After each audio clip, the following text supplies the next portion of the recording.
One, two, three. Hello, anyone online? We'll be starting shortly.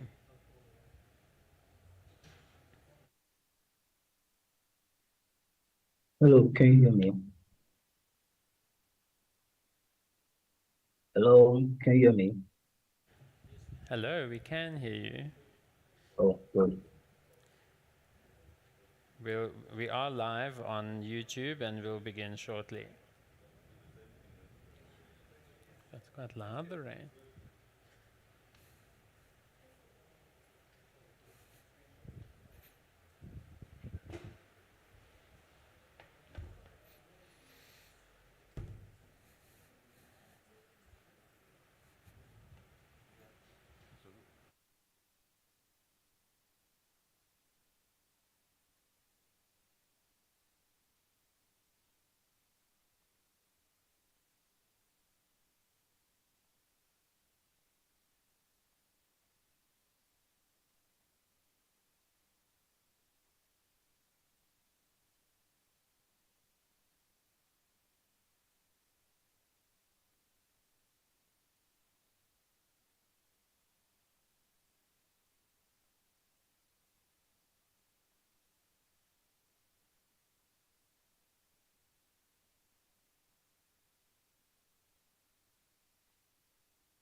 Welcome everyone. We'll be starting our stream shortly. Please bear with us.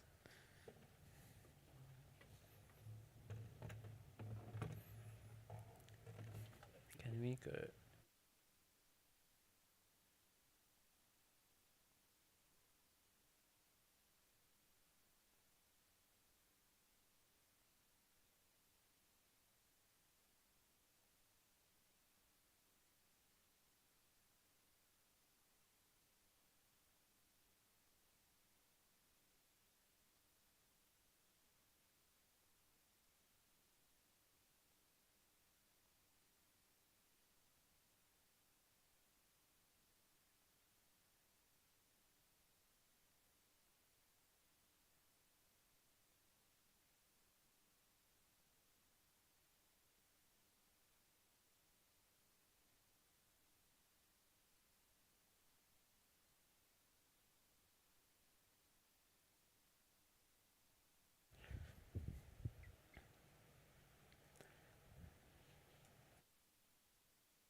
Okay, very cool. Okay. Welcome everyone. We know actually a lot of people are online. We've got our teams also here. Welcome to everyone online from Nigeria, from across the continent. We're very happy to be showing this animation, Jamz, and Digital Lab Africa pitches today. People have been working incredibly hard to get to this stage. We will start first off with our animation jam. We also do join us from 4 p.m. for our video game jam participants. They'll be showing their pitches. But we'll start first with animation and jams, and also Digital Lab Africa pitches. We'll begin first with the animation jam. We started on Sunday night, where 3 studios got a theme of Africa Now to work on, and they had basically from Sunday night to this morning, they worked non-stop, they didn't sleep. If you know anything about animation and how long it takes to do animation, it's quite a feat that they've managed to create. Most of them, it's a minute long, a little bit over a minute each film. So we'll show all 3 of those now, one after the other, and enjoy. Will then be followed by Digital Lab Africa pitches right after that. So we have, first off, Team Nova Jam.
Thank you, Team Nova Jam. Then we have Studio Israel with their film. There was no audio for Team Nova Jam, so that was not a technical error. There is no audio. There is audio for Studio Israel.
Wow, thanks, Studio Israel. For those of you online who might not have heard, it got quite an applause here from the team.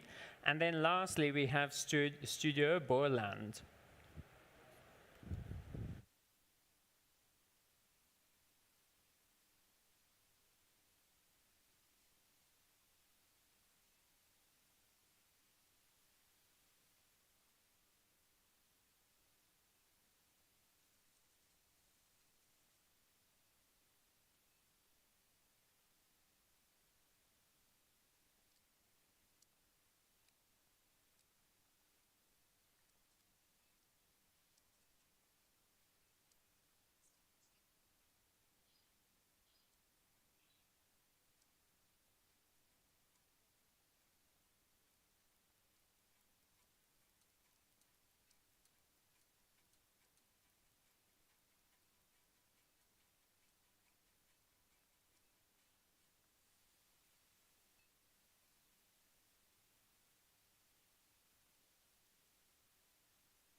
All right. Our online participants are telling us they didn't get the audio for that. Can we do just a check for that quickly? Can the audience hear me speaking? All right, we're going to try and play that one more time, just so that the online audience gets to hear what we heard. We're going to have one more go. Everything okay on the tech desk? Okay, let's try that again.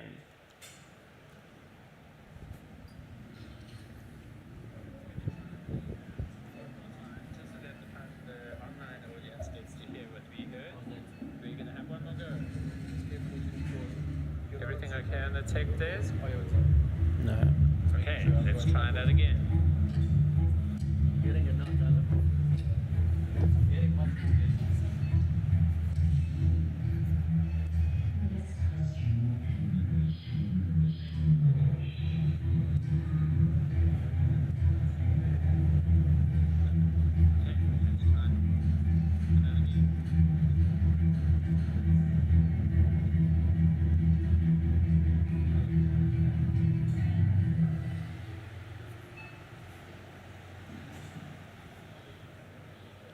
Is it going?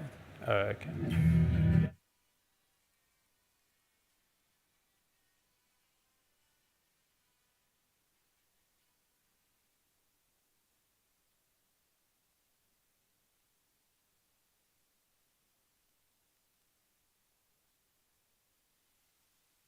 Thanks, Studio Boland. That was great. There was also a nice applause here from the audience. We also want to remind people that the winners of the Animation Jam will be announced at the very first Fakugesi Awards, which happens on the 21st of October. That's this Friday. So that starts live at 6 p.m. and runs till 8. The winners of the Animation Jam get 50,000 Rand, and that is thanks to the Gauteng Film Commission, who has sponsored this prize. So thank you, Gauteng Film Commission, for supporting animation being made in South Africa. Thank you for that. And now something that we've been waiting like a really long time for from the Digital Lab Africa side, for which I'm the creative director for Digital Lab Africa, is for our acceleration winners in Digital Lab Africa Acceleration Animation. And we have 3 really incredible winners from Digital Lab African Animation this year. They've already all been spoken about, from Annecy to Cape Town International Animation Festival to Comic-Con most recently. And we're very excited to be presenting their pictures. They win also quite an incredible prize, which is a 1-month residency in France with one of our partners, Cyclic Animation. They're an incredible animation residency based in Val-de-Loire in France. And there's also a kind of connected opportunity with this to go to the Annecy Animation Film Festival, which is the world's biggest film animation festival. So that's an incredible opportunity. So you'll be seeing their pictures. These projects include really years of work, years in the making, and incredible work from all 3 of these artists. So I'm very excited to see their pictures now. First off, we have Joseph Eseme from Nigeria with Okiki, Legend of the Halfgod.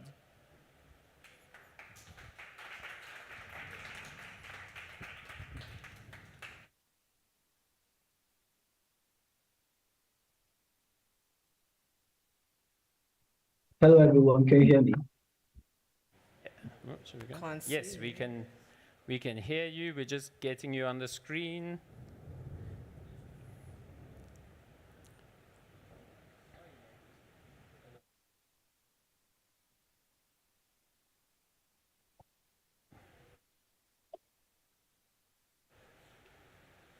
Okay, Joseph, you're now live on the screen, and feel free to share your screen at the moment. Hello, everyone. Hi, good to see you from here in Joburg. You can start your pitch. Thanks. Okay.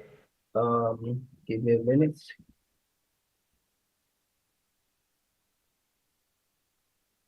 Can you see my screen? Yes, can we you can see see your screen. Okay, so yeah. Hello everyone, my name is Joseph Eseme from Nigeria. I'm 21 years old and I'm here with my project, Okiki, Legend of the Halfgod. Okiki, Legend of the Halfgod is a 90 minutes 2D animation, fantasy adventure, target audience is 8+. Language in Okiki is English and Yoruba with subtitle. Yeah, the log line. A young boy who finally discovered he's half God, half human, but what will be his fate when he comes face to face with God who tried to kill him as a baby? Synopsis. The story begins in the village of Japu long ago.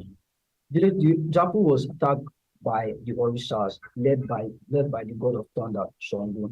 Shango is disgusted by Oshun because she fall in love with a mortal man and give birth to a child. Shango have destroyed the village entirely with flames and people running everywhere. So Shango calls down, Shango raises his hands up and tries to cause down lightning to end Oshun. So Oshun disappeared out of thin air, leaving her husband and taking her child along with her. She reappears at a distant village in Jaba, giving her child to the only woman she saw living in the village, living down on the river by the village. She began to cry good tears that forms a kind of like a good over shape in the child's chest. The child's name is Okiki. Okiki is now 15 years old and I've started going to school. Okiki is known as a troublemaker in school. He's known as a troublemaker and the terrorist in the whole society. He often got into fights because he doesn't know how to control his power and his temper. So Okiki is now 16 years old. Okiki got into a fight in a party because of some random girl, and the street gang began to shoot him guns, which Okiki was so scared. So he began to turn into this god-like form statue, which reflects one of the bullets that hit his friend. Okiki was very sad and he screamed in despair, causing thunder, earthquake, and all natural disasters to happen. This caused a ripple effect in the realms of the Orishas. The gods, Orishas, people like Shango, Obatala, they felt this thing and now they can pinpoint where this problem is coming from. They all rushed down to Earth's realm and they saw this young guy, this young boy manifesting his power. They began to ask him questions who he is. I began to ask him questions. Okiki realized that these are the gods who killed his parents and his parents when he was a baby. Okiki began to battle them. He began to fight for 6 days, earthquake, the entire land scattered, earthquake, and everything. So they began to battle for 6 days. Then at the 7 days, the gods, they knew that they can't survive more than 6 days, in the realms of human. So they decided to run away. They opened this portal going back to the realms of the Orishas. Immediately when they get to the realm of Orishas, suddenly look at their back and they saw Okiki following them. They began to battle in the portal. They began to battle. They got into the realms of the Orishas and Okiki keep winning the battle. They were beaten up and down like they were beaten.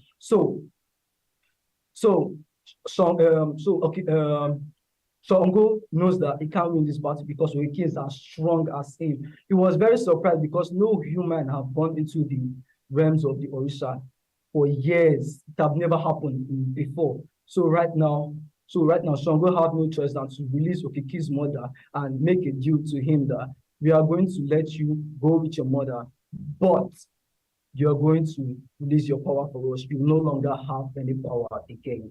And they agree. They released Okiki's mother, and Okiki went to the earth realm together with his mother. But they lived happily ever after, but unknowing that Oshun, Okiki's mother, still have her power. So she cried back that good tears to Okiki's chest, and Okiki got his power back.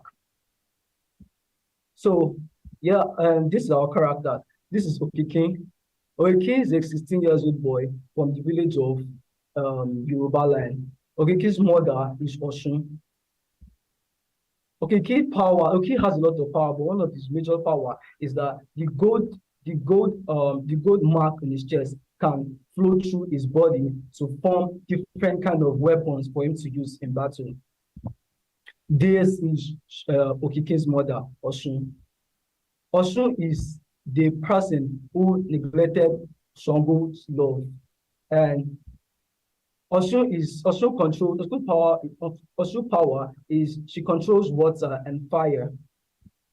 This is Shango, the god of thunder and the god of all the Orishas.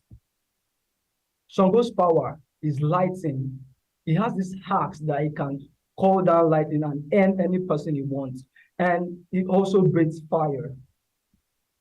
This is Yemoja. Many people think Yemoja is 100% evil, but that's a lie. Yemoja is not 100% evil. She just decided to follow the winning team, who is winning at the moment. So she just go along with everyone. Yemoja's power is she controls water and she controls every living thing in the ocean. Shark, every living thing in the ocean. This is Ogun. Ogun is the god of war, and Ogun is the god of iron. Ogun have super strength. He can punch and know what he have super strength.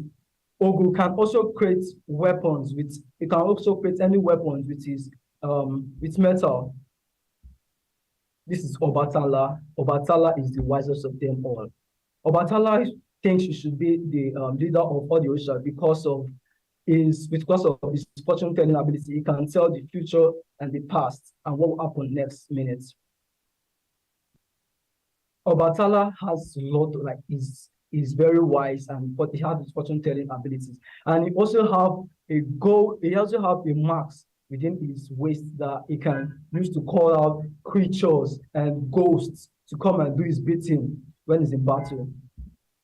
And this is a concept art of Yomoja under the water, close to our kingdom.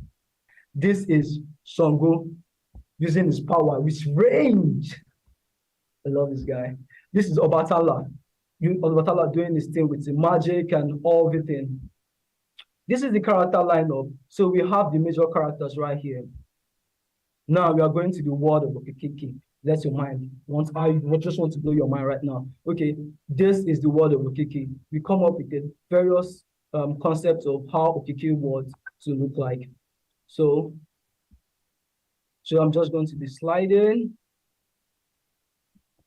This is the village. This is the village. Okay, references. So I've done a lot of research concerning this project, going online, asking people. Me and my team have done a lot of research. So this is the kind of how the village of Osun look like, real life. And this is idol that the village of the Yoruba people worship. They worship this idol. When they worship this idol, that's when the gods of the Orishas will now come down to earth realms to come and answer everybody's prayers. So they have to worship this idol. And I also have reference of how they look like, how they dress back in the days. Okay, my intention. The intention of creating this film is to share the Yoruba culture, tradition, language, and everything with the global world. Because I believe we haven't touched the surface of Yoruba culture. There's still more to dig in. Like the story just keeps going more and more and more. So I believe I want to share this to the whole world so they can know how Yoruba culture is. So my budget. So we have a budget we have a budget of $50K to do a lot of research because we need to go down to the village of Osun to do a lot of research. We need to get script writers. We need to get storyboard artists. We need to get we need to get a lot of things, a lot of things. Character designers. So we have a lot to do. So the development budget is $50K. And here we go again. So thank you very much.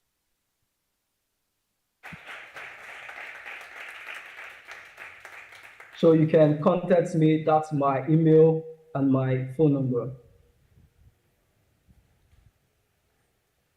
I'm done. Okay. Thank you so much, Joseph. So great to see that. Okiki looks really exciting. So wishing you luck on the residency. And we're going to next move forward to Ajibola Adewole Oyeboku. Sorry, apologies if I haven't gotten that correct. He has an amazing project called Grit. He was going to be here with us at Fakugesi, but unfortunately, because of visa issues with South Africa, he wasn't able to be here, which is a great loss to the festival also. So we wish you could be here. Looking forward to possibly seeing you in the future in some time. So we'll go over to you, Ajibola.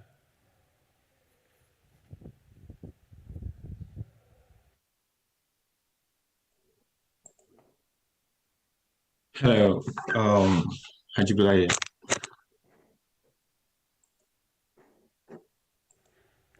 Okay, we can see you on screen, Ajibola, if you can share your screen. Brilliant, thank you. We can see your screen too. You can begin, thanks. So my name is Ajibola and I'm working a science fiction film called Great, which is a word which means fortitude, resolve, and strength of character. So it's a series, it's a science fiction genre, and it's a 3D animation thing. 10 episodes, 20 minutes each, target to young adult and adult alike. And that's my contact over there. The logline is a technological world where techie people are superstars and a lady engineer aspires to be the greatest inventor of all time in the midst of all these. So synopsis take place in a futuristic Africa where there's a lot of technological invention, such as artificial intelligence, nanotechnology, quantum technology, advanced augmented reality and virtual reality. And yeah, so the story takes place in this future, and this girl called Bosse, who is trying to become the greatest inventor of all time. And in order to do this, she had to submit an entry project to a boot camp, which serves as a springboard to young investors. The boot camp sort of centralized the whole idea of the whole series, which is a place where people come to become a successful inventor, successful engineer. So a lot of people apply to this place to try to have a shot at success, have a shot at fame, and become a big shot in society. But not everybody eventually gets into it. So Bosse trying and pursue best in order to get into the boot camp. She tried several times, but she failed. But eventually she gets in with the help of a friend, and that's where our story begins. So these are our main character, Funke, as I've explained. She's a female engineer. She just wants to become successful, honoring the memory of her late father, who is a failed inventor. However, she battled with losing herself in the pursuit of success, trying to find the line between what's right and what's wrong. So part of character design that that builds up to the final design. This is also our main character, Dara. He's a tech blogger. He's He's Funke's friend, and he comes from a very family, but he wants to find his own.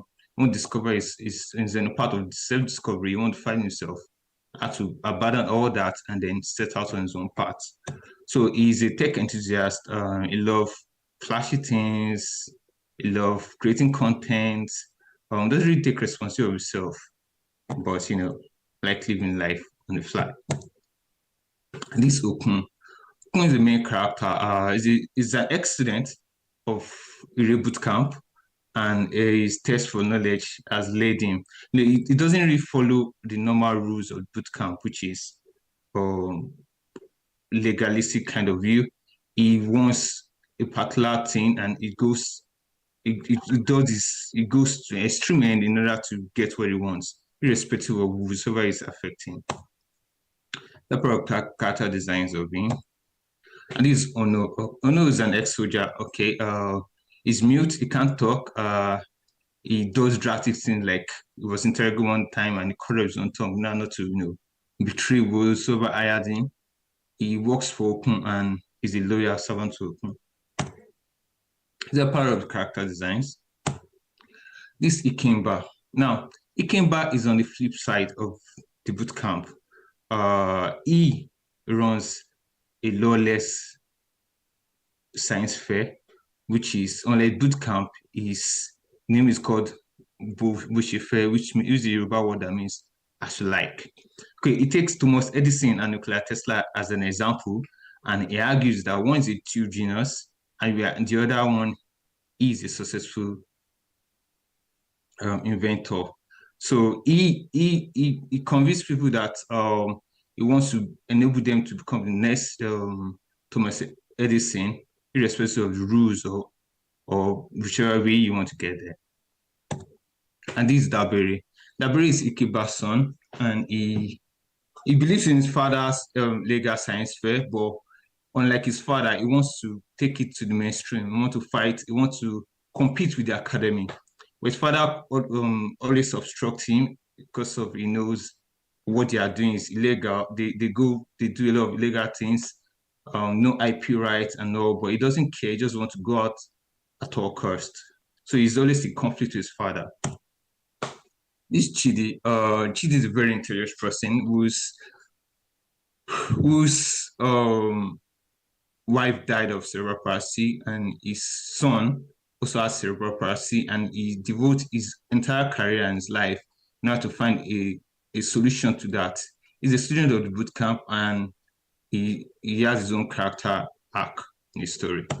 This is part of design character design sheet, and this is his son, which is trying to save his son by all means. And the world takes place in a futuristic Lagos, as I explained, and these are part of the character. These are part of the concept arts of the word choices in the story. This is a tech cafe. The tech cafe symbolizes a place where people come and do their research. For example, when computer become personal computers, it wasn't mainstream before. This cafe, this called cyber cafe in Nigeria, for example, where people go and then buy an hour ticket, log in the computer and do the computer work and come back. And it goes for most new technology majorly. For example, the PS, when PS came out, people don't really have PS personally. So there's these game centers people have go to play a game, pay for an hour or minutes or per game and play a game to do stuff. And it's happening with virtual reality right now. Like, not everybody has their own personal headset because it's still new technology. So we have shopping malls where people go to, some tech labs where people go and experience these stuffs. And this tech cafe is a dedicated research facility where people can just go in, buy an hour of time and do their research, because it still takes place in the tech community. And this is part of the design of the bootcamp. Yeah, this is a mind map of how the placement of the world is going to be. This is part of the concept of the environment. Yeah, so our budget is 2.5 million dollars for the whole structure, for the whole movie. Pre-production, funding personally, and I'm also depending on grants for that structure the pre-production of the film. And for the pre-production, I focus majorly on pre-sales and license in order to get the film out there. Target platform is streaming channels such as the regular ones: Amazon, Big Prime, Netflix, HBO Max, Hulu. And this pilot and episode concept. Thank you.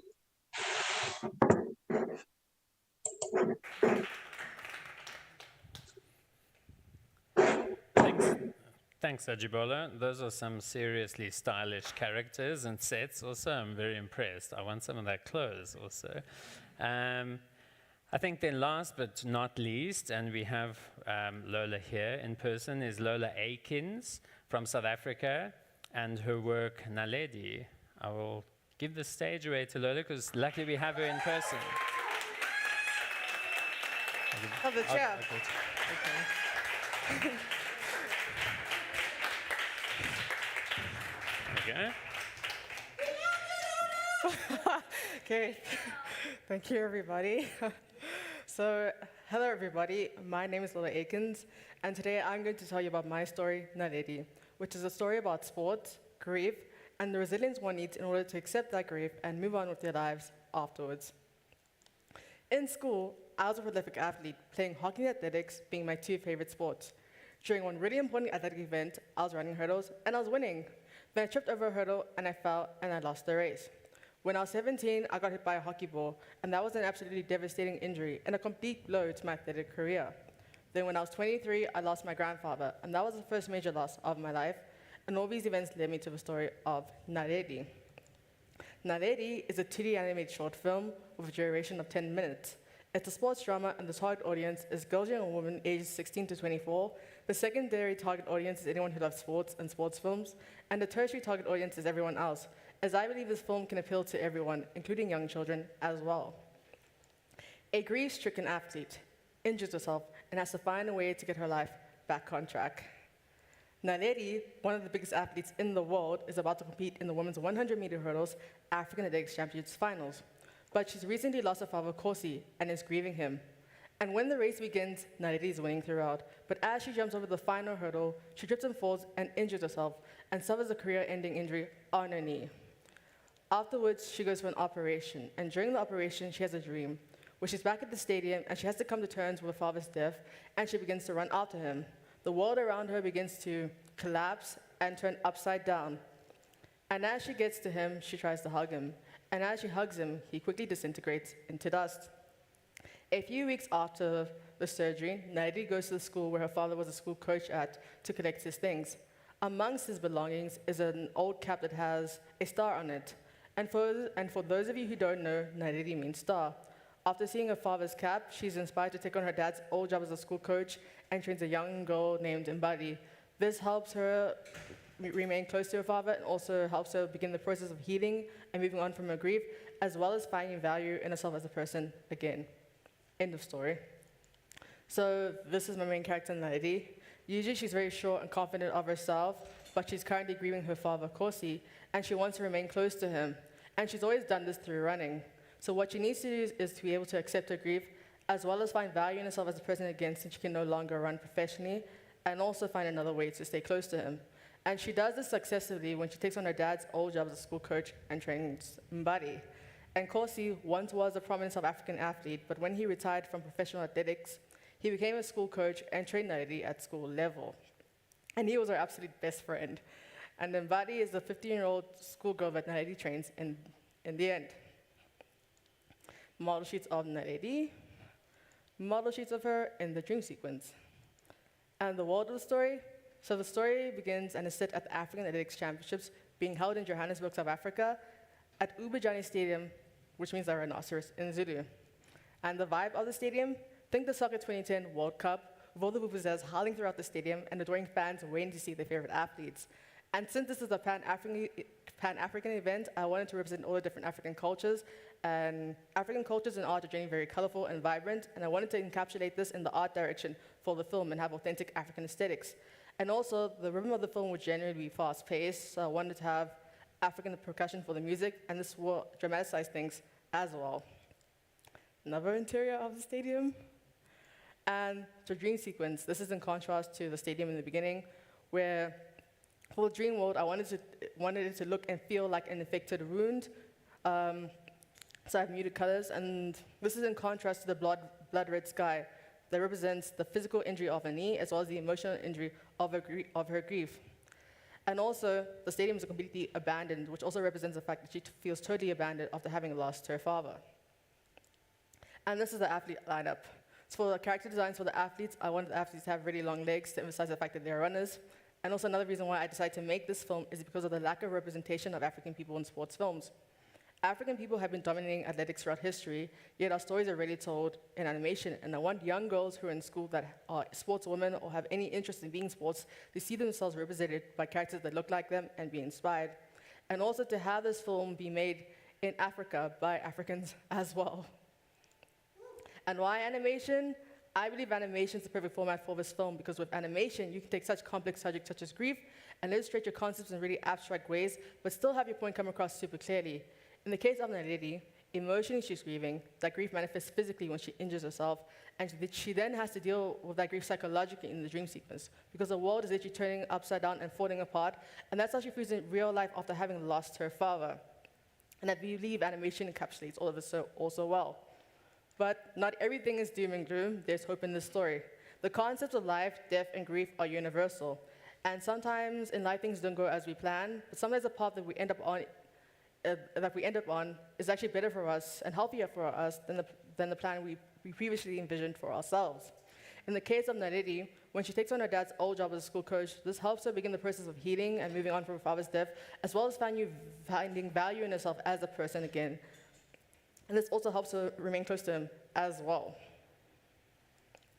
So the current status of this project.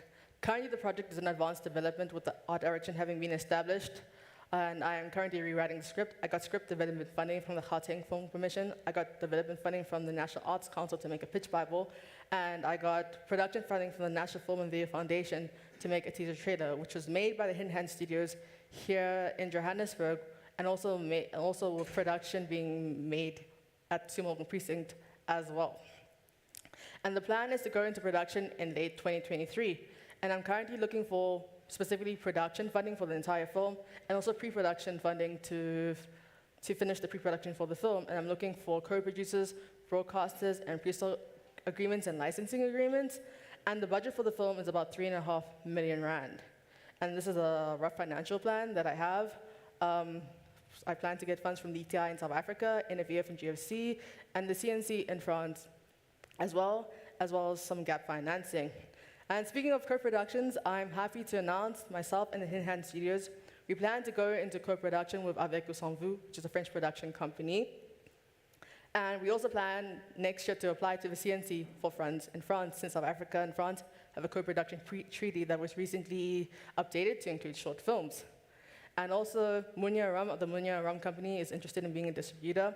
And even though I have a co-producer, I still want potentially more co-producers, because the budget for the film is pretty high, because the production value is really high, and I would like to access funds in other countries or in other regions in France as well. And why I want to win this prize? So with the production support prize, I will use it to hire storyboard artists to help storyboard the film, also to hire concept artists to create concept art and story art for the film, as well as to finalize Mbali's character design.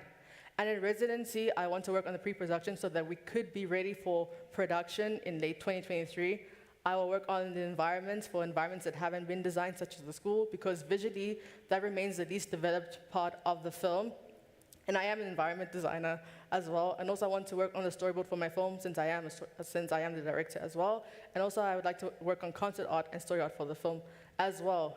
And in ANSI, it would be amazing to showcase my project so that I could find potential co-producers, more broadcasters. A broadcaster might be interested in my project because the year after next is the Olympics, so this might interest them.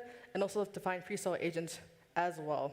And also having a mentor from Cyclique would be really beneficial, because they could also help me with my funding application to the CNC, as well as maybe finding other studios in France, as well as to be co-producers. And all of this would really help me to achieve my goal of going into production in late 2023. And with the right support and the right people on this project, I believe this film can be a champion just like Naledi. Thank you very much. And now I'd like to share with you the teaser trailer for my film that was recently released last month at Comic-Con.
Thank you.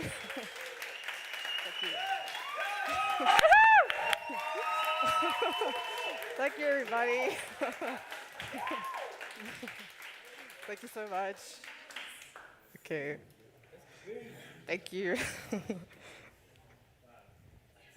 Thank you, Lola. I mean, if people online, I'm sure, also heard that. There's a rapturous applause here.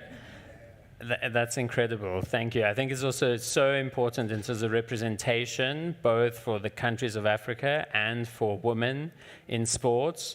So thanks so much. So that was really exciting. So that's it for the Animation Jam and Digital Lab Africa pitches. Now, do stay tuned on Friday to find out who gets the residency for Digital Lab Africa, and then also who from the Animation Jam will win the 50,000 Rand. We're very excited to announce those, so do tune in for that. Next up, we will have at 4 o'clock, so within 14 minutes or so, the video game Jamz pitches that you'll see. There's also amazing prizes in that. That's our supporter for that is Telkom Future Makers. So we're really also looking forward to seeing the games that have been made since Sunday. So tune in about 15 minutes and we'll see you there. Thank you.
So, wow.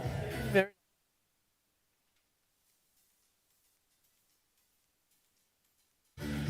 I want to check with Eduardo.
Afternoon, everyone, and welcome to the final presentations for the Fakugesi Game Jam.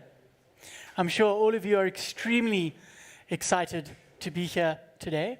My name is Robin Bleekers, and I will be your host. To start off, I would just like to thank our partners, Telkom Future Makers, and I would like to highlight that there are some exceptional prizes up for grabs.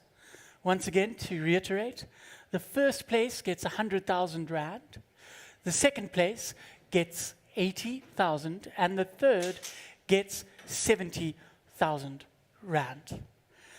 We are very lucky today to have an esteemed panel of judges who will be looking over and deciding who the winners are through their complicated framework. And the 4 judges are Tim from Wits School of the Arts, Digital Arts, Alex from 24-Bit Games, Humelang, who's actually part of the Academy this year, and one of the winners from last year from Attribute, and lastly, Matebe from Telkom. We have today 7 teams that will need to do their elevator pitches to the judges. And I'm sure there's going to be fierce competition as we listen to each of our presentations. The format is as follows. You will have 4 minutes to present, 2 minutes for your videos, and then 2.5 minutes for questions from the judges. So I hope you've prepared what might be asked of you. The 7 teams that are going to be presenting today, in the order that they will be presenting, is Nth Place, Dream Shards, Feral Memory 4000, Creative Gamers, Sherlock and Watson, Highly Dedicated Agency, Space Salad, and lastly, Sandbox Insanity. In no further ado, I would like to welcome onto the stage the first team, Nth Place. And from Nth Place is Katie Rose de Brain, Tumi Jordan, Craig Thomas, and Joshua Goventer. May you please come forward, and I will hand over to you to present.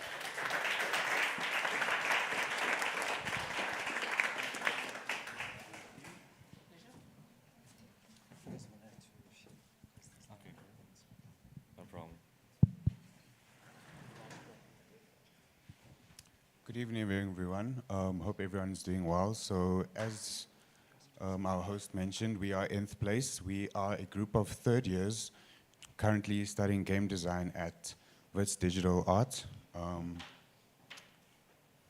And we just came, for some of us, it's actually our first game jam. So we just came for the experience and a really good time. So hope you're looking forward. We have made a game called Ndebele Runner, where basically a player is running alongside the wall patterns of a hut that have been made into a maze. Including in this is the player's ability to color that, which I'll go into a little bit more detail now with our mechanics. Next slide. So basically we have a combination of maze running and puzzle solving. So the player is able to paint objects on the map, which sometimes will open a door or will allow you to go through a certain section. And as you're doing this, we have a mini map in the corner. Sorry, keep moving this. You have a mini map in the corner, which is a bird's eye view of the pattern. And this shows you exactly what the Ndebele pattern will look like. So we went for this because we felt it was quite uniquely African. We're basing our maze and our mechanics and our thematic choices on Ndebele patterns. The next slide, please. Absolutely. A big part of the research was finding out why did Ndebele traditions go for such patterns and colors. And it turns out that they were ridden with war and sorrow, and they expressed this through house painting and communicating different patterns and colors that symbolize different things. It later progressed into colors and patterns that symbolize marriage, affinities to power and stuff like that. And in our game, we're going to incorporate this through a monochromatic threat, essentially. So the player is faced with a growing monochromatic dullness to the scene that grows and grows, and they have to combat it through coloring the scene with traditional colors. And they will color platforms, they will color pieces of puzzles to open doors and solve puzzles, and that's part of the game and its pace. And our game wishes to tell that story of Ndebele traditions, how it's connected to symbolizations, and how the player could even map out their own colors and in connection to these symbolizations. The fact that our game incorporates many African cultures and showcases our rich beliefs makes this game a forefront of African representation, because we represent these cultures and we are open to all religions, cultures that are proudly African, even showcasing locations like Johannesburg or places that are unique to South Africa. And it's publishers and game designers who wish to showcase this beauty of Africa and its diverse cultures that will use this game as a platform to grow.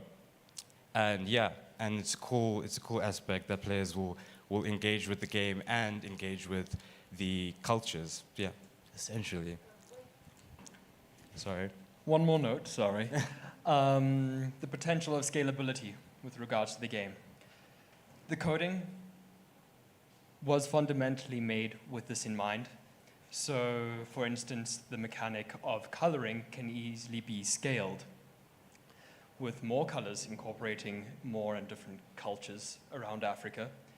And then also the puzzles can easily be scaled in further development as we want to incorporate new mechanics as the game grows. And lastly, we had developed a shader that bends the ground. Okay, thank you. That is essentially it. Yeah. Okay, cool. We're going to play the video now. I think press play. So this is our tutorial scene, which will just teach the player the basic understanding of the game. They run over an ink pot like that, they shoot, and it starts changing colors around the map, like the floor, designs on the wall, and whatnot. So they have a range of colors and they have a range of mechanics where it's almost like a parkour kind of thing as they navigate the maze. This is an example of one of the doors that they will have to try open by solving puzzles. Then these are just an example of all the colors that are available. Again, with scalability in mind, you can add so many. This is what it looks like in the actual game. You can see there the mini-map that I was talking about. This is how the bird's eye view shows you the Ndebele pattern as you navigate through the game and the entire map. So here the player is, again, coming across a door, which they have to color pink in order to go on further, to progress. So what we unfortunately didn't include in this video because of time is if the player, let's say, has chosen this dark blue color and they color lots of shapes that are dark blue, at the end they will get a scene that says, oh, okay, this has now represented, I think it's ambition, which is basically the representation of blue in Ndebele painting. Yeah, so it's not just the patterns, it's also the fact that different combinations of colors that the player themselves map could connect to Ndebele cultural symbolizations such as marriage, power, as mentioned before. Yeah, which was an educational element that we threw in at the end, which we thought was nice. Yeah. Thank you. Thank you.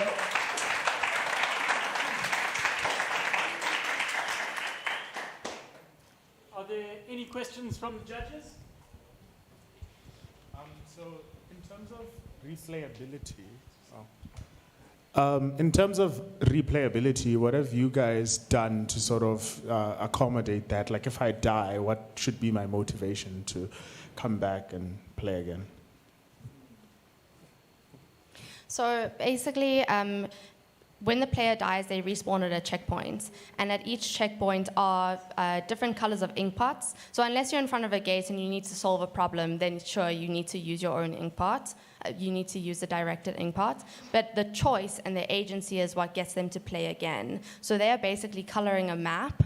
And coloring a map in any way they want to. So each time they color it differently, they're also going to get a different ending, which is going to be the symbolism at the end, which they will learn by coloring every time, like predominantly red or predominantly blue or something like that. And they want to reach that end because they're faced with that monochromatic threat that if they don't color the scene, they will die, or if they fall off the map, they will die. And they want to solve the puzzles, progress further, color the scene, and reach that end, to experience the scenes as an Ndebele pattern and see what symbolizations they have affinity to. Okay, so you'd say that the target audience then is expressive and creative people, not people you necessarily give a goal. It is creativity, and it's also people who want to experience African cultures, like people from outside this country who want to play a fun game that involves mechanics that they know, like puzzles and maze runner and all of that, and with that they're experiencing it in our African traditional symbolizations and all of that. Okay, cool. Thank you very much. We only have 30 seconds left, so you'll just need to speak quickly. 2 questions is around teaching players about how to play the game, because I did not know that there was a puzzle in the tutorial at the very beginning, so thank you for actually showing me in the video. Secondly, how are you discussing and thinking about the visual composition of your levels to teach players what is going on? There is a tutorial scene that will introduce... Wasn't effective. What's the next plan? It's essentially mapping out different... It's introducing African locations and mapping out different... yeah, sure. Yeah, definitely. Better visual representation will be needed. We were thinking of particle effects for objects that were specifically keys, or creating line renderers from the key to the door to indicate that the key has activated said door. Also incorporating more detailed materials so that you can easily differentiate between what is and isn't colorable, what is walkable, and yeah, that's incorporated in the future plans of the game. Cool. Thank you very much. Pleasure. Thank you. Thank you. Other questions up? One more question? Thank you. Thanks for your game. 2 questions, actually. Hopefully you answer them quite quickly. I'm always interested in the commercialization part, right? What are the different avenues from a commercialization perspective? And how do you see this model working for you from a scalability and adoption perspective? Then the other one is, what are the key things in your game that are actually solving the problem that is highlighted?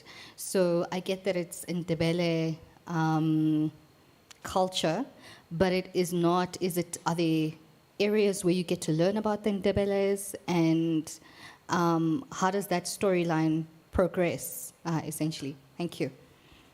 So to answer the latter first, that's why we introduced the symbolism at the end. So if you've colored something predominantly a certain color, you're going to get an ending with a certain symbolism to teach you, okay, this color and the predominance of this color means this symbolism.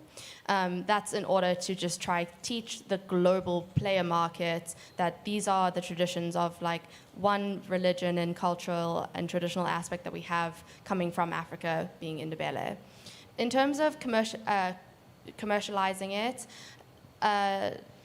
like it was mentioned, this definitely leans more towards artistic creativity and people who are quite expressive and want to express themselves. Because it's a color painting game as well, it's quite a relaxing game, as most color painting games are. So we would want to market as something like that, and probably market it to developers and game designers and artists first, get them to play test, see how their response is, and then bleed out into a more general public.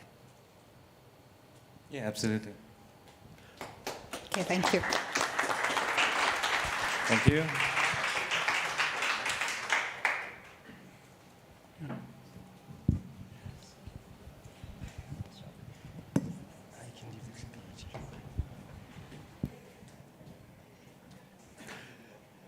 Thank you, Nth Place, for your fantastic presentation, and I hope you survived the grilling from the judges. Our next presentation is going to be from Shards. And I'd like to invite the team from Shards to please come up to the stage to present their project. Thank you, everyone. Please give a warm welcome to Shards.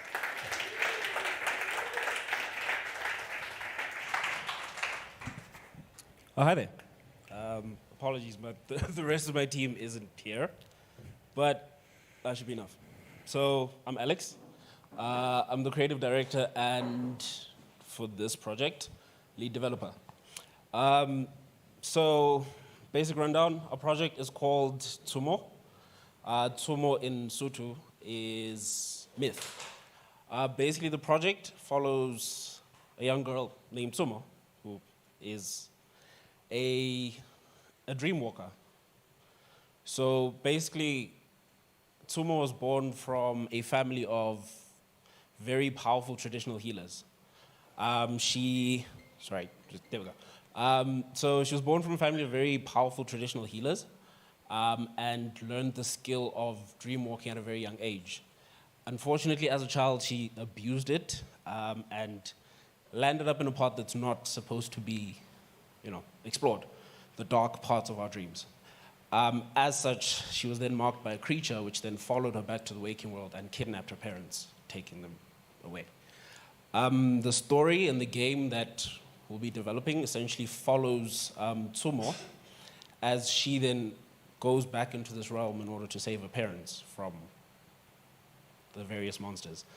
Now, the link to the African theme is that all the cultures each have their own mythologies, folklore, stories, creatures such as the tokoloshi, lesilo, all types of things.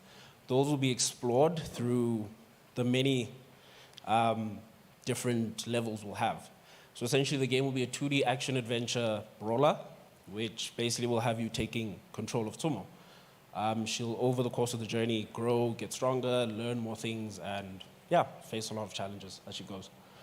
To differentiate the two, the waking world, which is the world that we live in, will be full of color, will be very bright, no fighting or anything like that. And then when she goes into the realm of the dreams, that's when you'll see like more eerie footage, essentially. This is where she'll be faced with the terrors of the darkness that she'll be facing, essentially. Just concept art developed, and we had a lot of exploration for this. And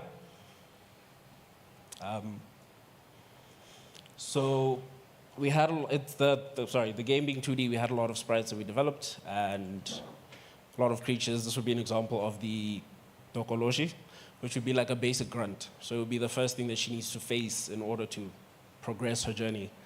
One of the bosses that we created we called it Lesilo, we just couldn't find a name for it in this case, but all of the creatures would be inspired by different African cultures. Could even go beyond just South Africa, but the starting point would be based in South Africa, with each of the 9 provinces having their own, I'd say, major bosses, which you then face. But that's our game.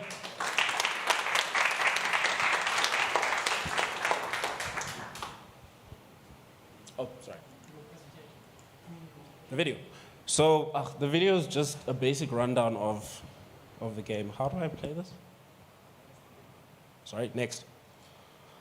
So. My name is Alex, and this is our entry for the Fakugesi game 2022. The game we're currently working on, or that we did for the game jam, is called Tshomo, Myth of Blood. It's intended to be a 2D brawler, similar to games such as Final Fight and so on.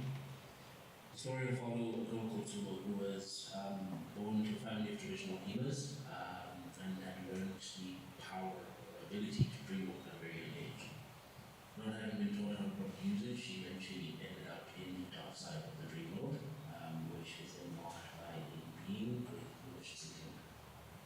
Following that, on her return home, the creature then followed her, released itself through the seal that had marked her, and took her parents to the dark side of the dream.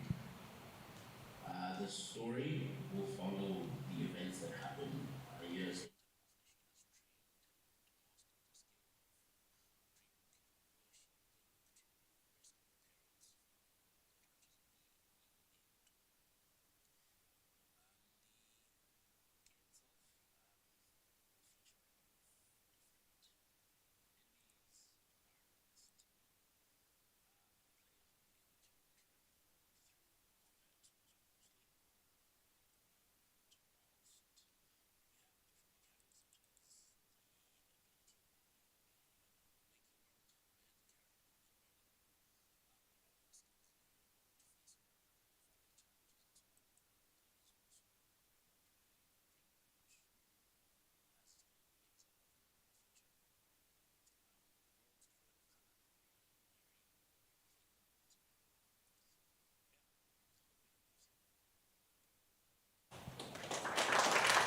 Judges, do you have any questions for Dream Shards?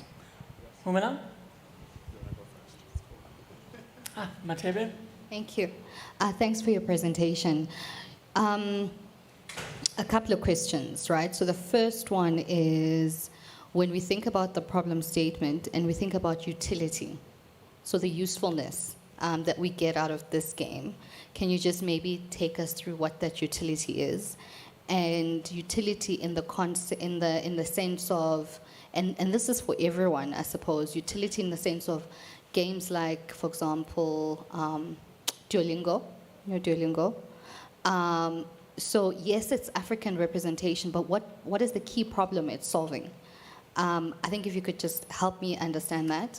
And then secondly, in terms of the in-app purchases from a commercialization model perspective, how are you going to balance that with user adoption, as well as rewarding users through your in-app design? So I get the game, but I think what I'm struggling with today particularly is the full strategy of the game. So the in-app experience, the utility part of it, as well as creating incentives for your users to continue to play the game. Okay, so to answer the first question, we lack representation in Africa. A lot of our stories, a lot of our cultures, they're not properly represented out there. What this would be trying to do in a creative way would be to share those stories with the world. You know, we have a lot of history, we have a lot of culture, we have a lot of things that are very interesting. And for me, that solving the issue, the problem presented being something uniquely African, this is something uniquely African. We have a lot of content that we can create. The whole purpose of this would be to expand beyond just being a game. The story itself would fit, I've run it through like a lot of people, but it would fit other things such as movies, series, and comics. I'm a comic book artist, I can see how this would fit, you know. I've done animation, I've worked on this, and the story itself can be translated into those. And then in terms of the user experience within the app, we are thinking of things like, you know, in-app purchases. I don't want things like loot boxes or anything, but it would essentially be more so cosmetic, because the game itself has a means for you as the player to essentially dictate your own difficulty, right? What I didn't clearly explain is that in the waking world as a player, for example, it's peaceful in the sense that you're doing your research on what it is you're going to be fighting next. The combat itself is intended to be very simple and something you can pick up, but with a skill gap. Now, the whole purpose of the waking world will be if you engage in that and you're not maybe a part of or a fan of this type of gameplay, that would essentially, engaging with that, doing your research would make these sections of the game much easier for you.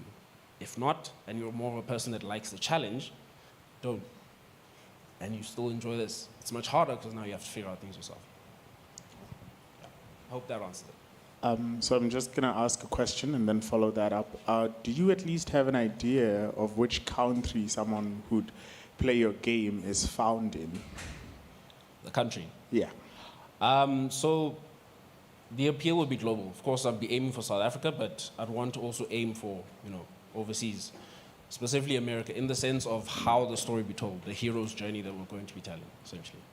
Okay, and then in that sense, how would you market it to an American? So, I don't know if you're similar with games such as The Witcher. It's essentially a beast hunter type game, where the purpose of the game, if you're looking at it just purely from the outside, would be you as a player will be going through a series of challenges that increase.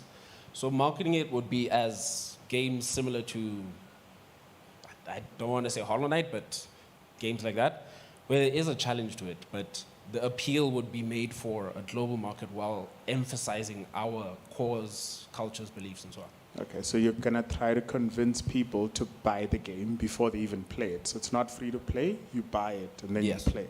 Yes. Okay. That's the intention. So from what has been demonstrated, there's not much of a game here, so there's no way to see the game design, although clearly some of the technical implementation seems to be fairly intelligent, and there seems to be a lot of great, excellent ideas, and it's very beautiful, and it's very immersive within the space that he's talking about. But how do you plan on filling the gap for actually building the game, as opposed to the artistic demonstration? Okay, so to answer that question, so at Shards, we unfortunately lost one of our lead developers. There's another game that we're working on called The Traveler. He was the lead developer, and as such, he left like recently. So I took on the role. I have experience in coding, but with one man short and so on, it became a bit harder. But to answer your question, bridging the gap, essentially, it would be, this was done in like 2 days, you know. There's a lot that we worked on. The reason I was showing the assets that had we had enough time, or more time, even a day, we would have had more to show, for example. But to bridge that gap, we'd be looking to get a full-time developer that would be purely based on that. Creative director, I deal with the story, the world building and all of that, along with the art. Like I did the animations for the character and so on. So my skill per se is not here, but I'm capable enough to do something that we can show. Yeah. Fantastic, thank you very much. Thank you.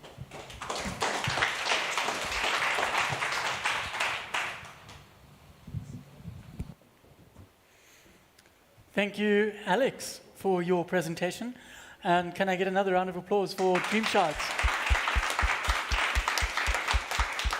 Our next team is going to be Feral Memory 4000. And I would like you please to welcome them as they come up to present their game Power Play. There you go.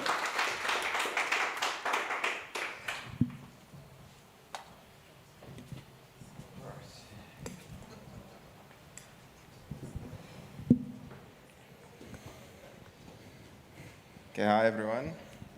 Good afternoon. I hope everyone is doing well. So this is our team. We have Eric, the lead designer, 3D modeler. We have Ravisha, who was in charge of our art assets, and Mamelo, who helped me with programming and also a bit of the Unity development, and then myself, the lead programmer and technical artist. So this is our game, Power Play.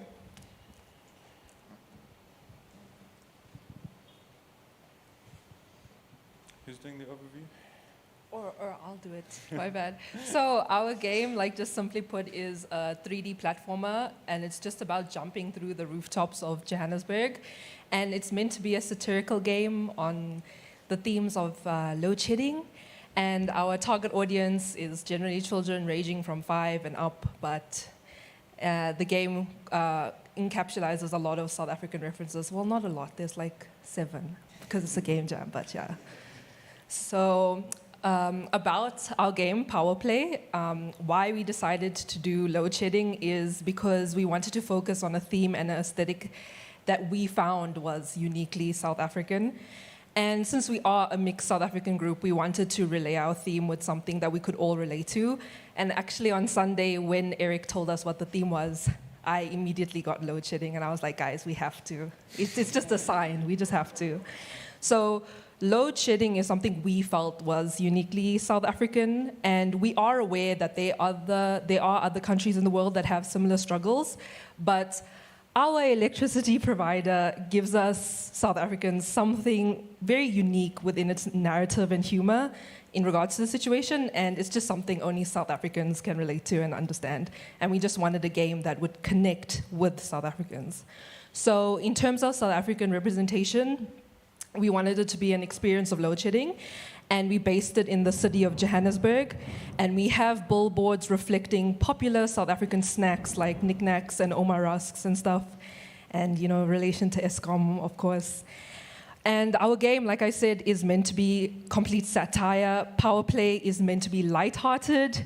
It's a lighthearted take on load shedding. And it's meant to humor South Africans, and it is an over-exaggeration on the load shedding situation. And our intention was to create something that pokes fun at it, and it's not meant to be educational or factual in any way. And people who enjoy Boot Fighter might also like our game. Cool. Hi, guys. So the low fidelity aesthetic of our game, right, makes the game accessible to across various different devices. So from your Mobicell to your Telkom device, even our build and upload time was fairly fast. So this game is very accessible and easy to package. You can go back there. Let's go back to the previous one. Previous one. Oh, previous one. Sorry. Yeah. And then our controls are very basic. So it's just WASD to move and space to jump. That allows the game to be easily ported to various different platforms. You know, whether it's mobile, whether it's a console, all that. Cool. So our game can also be distributed on Telkom One. Because games such as Spider-Man, for example, and Fortnite are distributed on Telkom One, apart from your traditional distribution services. It could also be preloaded on Telkom devices that you get with contracts. So we really thought about like the commercialization and selling of this game over here. Here we just have some art assets to show. And I guess we could do the Q&A after the video. All right. I'm going to do our elevator pitch over the video recording as we were a bit limited in terms of voiceover.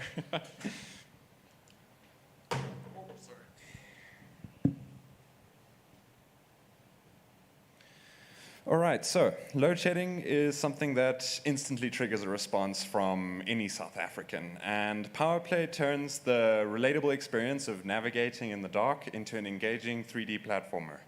It's easy to pick up, fun to master, but a challenge to complete. African inspiration is visible in many facets of our game. The setting is the city towers of Johannesburg, populated with familiar objects. Our story is that of a common citizen who is on a quest to give the middle finger to the white CEO of Eskom, something I'm sure many of us want to do. Our mechanics, you collect batteries for your torch, you jump the platforms, and if you fall, then you can catch the taxi back home for the restart.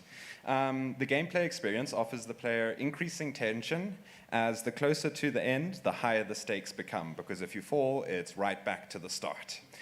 A 32 megabyte download with optimized geometry and graphics is directed to the African need for games that are portable to mobile, as well as games that are easy on low-end devices. The 3D system offers a foundation to build more than just a platformer. It's the foundation for an open world with locations, more characters, and quests to other African scenes. All right.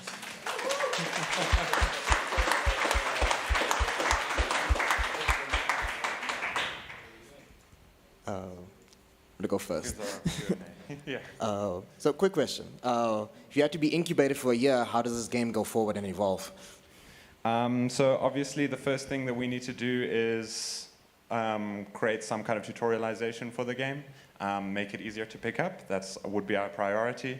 The next steps would be porting it to mobile, getting it working on mobile, and then the step after that is like promoting and viral media marketing for mobile, because we feel that the satirical aspect of our game lends itself to viral media marketing very well. Can I also add that the fact that the game is a platformer, it's very basic. Once you got your core loop and your core mechanics sorted out, it's very easy just to development would just be making levels from moving on forward. You could also create more levels as updates or DLCs. So development can be ongoing. Thank you very much. I heard the commercialization on, getting a mobile provider to pre-install the thing, and I'm guessing you'd be getting the money from them. What is the plan if you do not get that deal? How do you continue with the commercialization of the game so it turns a profit regardless? So this commercialization was targeted towards who we are pitching to. So, so no backup plan. Yeah. So similar way, you would obviously have to adapt how you're going to commercialize your product to whoever we'll be pitching to. But I mean, like I said, it can be distributed across all your basic, so not basic, but all your familiar platforms, your app stores, your Steams, all that, and we plan to have it on various different devices. Okay, once it gets to the device, how does it make money? So some options for commercializing the game will be in-app purchases. So obviously, if we could implement character customization, people are experiencing their environment that they're familiar with. To insert themselves in their own character into the world, we feel that would be a demand. And then other options potentially are the billboards within our games could be rented out as advertising space. Those are some of the ideas that we've come up. And also just to relate to your first question as well, if Telkom doesn't want to take our game, I'm sure Eskom Sepush will be willing to take our game. So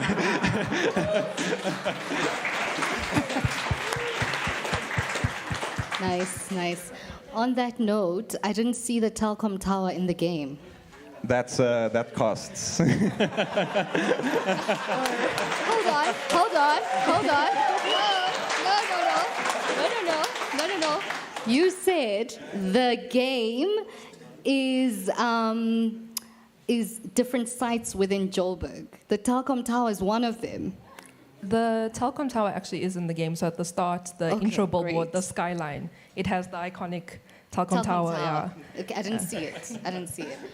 Then the second serious question is, you said it's a fun game, it's satire, but you're targeting it at children as well?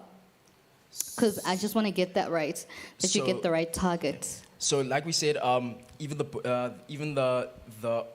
audience of Budfighter would appreciate this. So, consider that demographic. When we say from 5 and up, the game is easy to play by children from 5 and up. So we're just giving you an idea of who can access this game, who is capable of playing this game. Okay. One last question. I really didn't get the answer from the first judge. So in a year's time, would you also want to see this commercially viable or not? Or you just want to get the game developed? What would be that pathway? Well, we would want to see it commercially viable in a year's time. That is why we included ways we can distribute it, because it's not much of a game if people don't necessarily play it. So we do definitely, in 12 months, see ourselves developing levels, developing, probably tightening up the gameplay, and cleaning up the aesthetic, as Ravisha said. So that whole 12-month process, and like I said, not much has to be done because we've got our core loop, or not much ground up work really has to be done, so we have a good foundation. Thank you very much, everybody.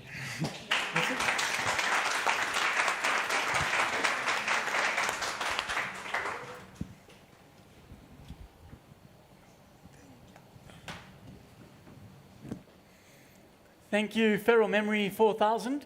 As you can see, the competition has heated up with African art, mythology, and now also load shedding. As always, it's ever present, doesn't seem to get away from us. And we're going to move on to the next team. The next team is Creative Gamers, if I'm correct. Sherlock and Watson, where are they? They're going to come up and present their game.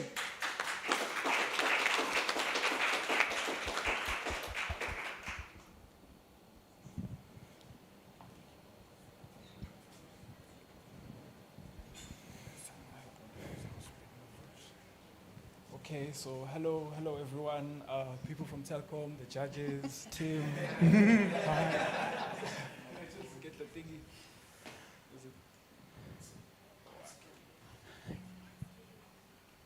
Hello. Okay, yeah.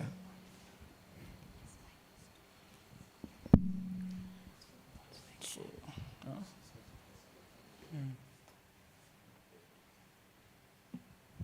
should I just go to talk? Okay, so we are creative gamers. 3 other of our family members left early because the weather was getting bad, and the winners will be announced on Friday. I'm joking, but anyway, and they live quite far, so they said Sherlock and Watson could take over. Yeah.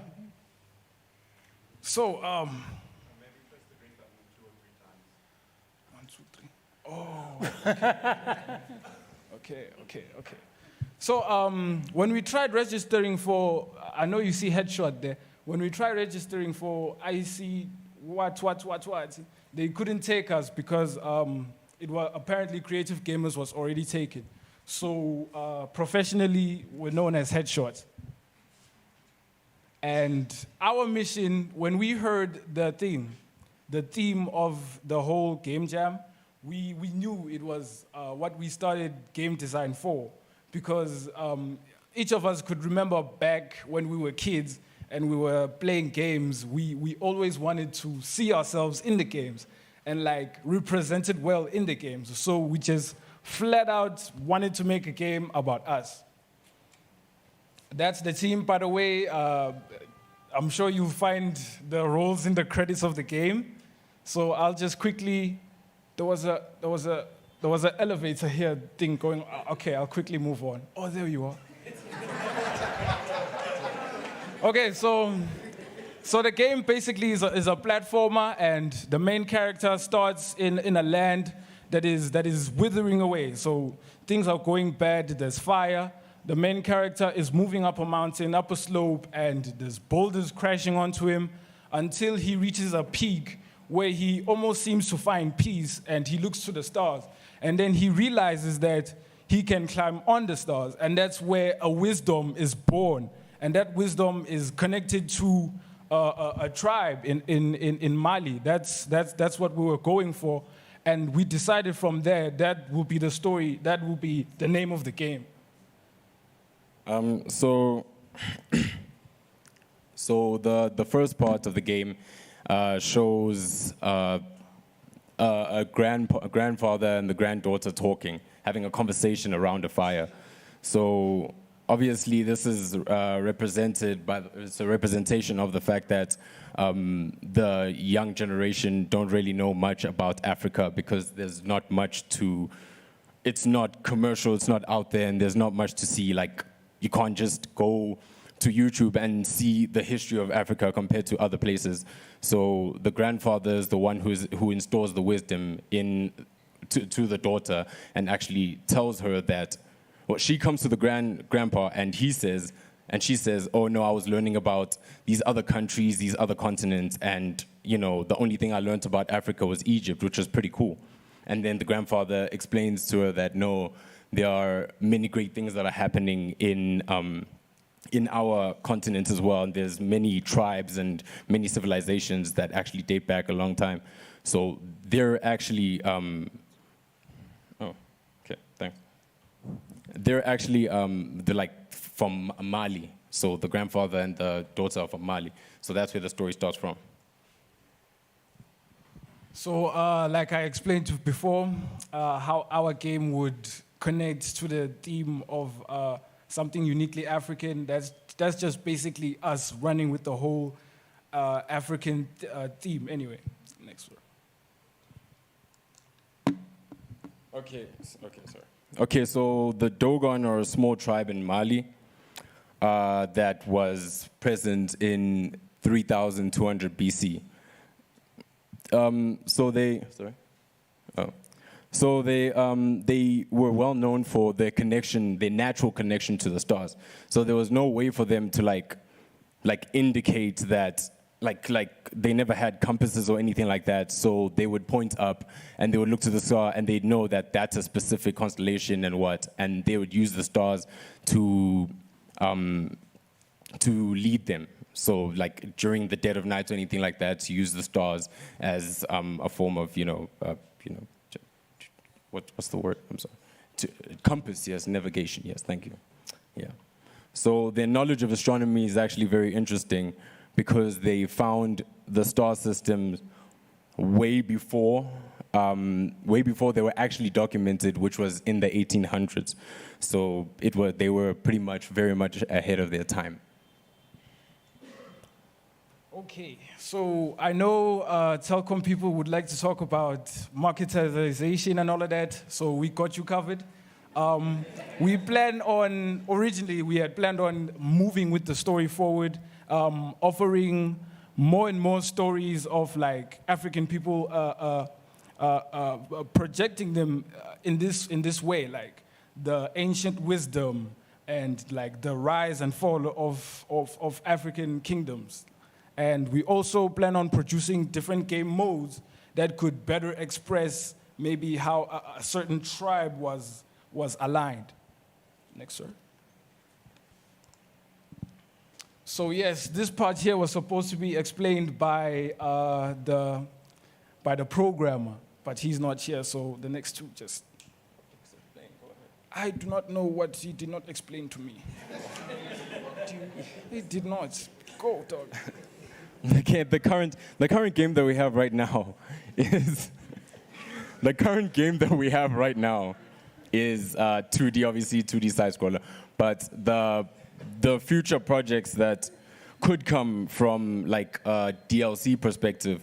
So each game or each level that is presented, the first one that we have right now is only a 2D side scroller about the Mali people and their connection to the stars.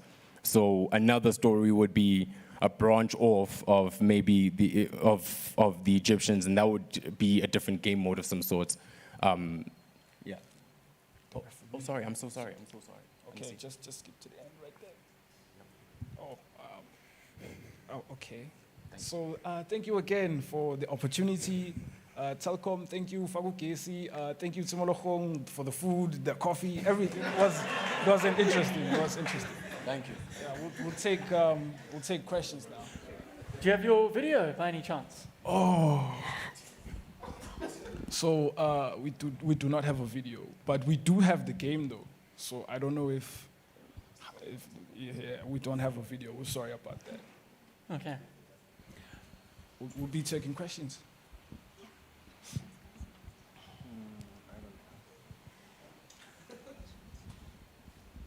I'm not currently sure what your game does.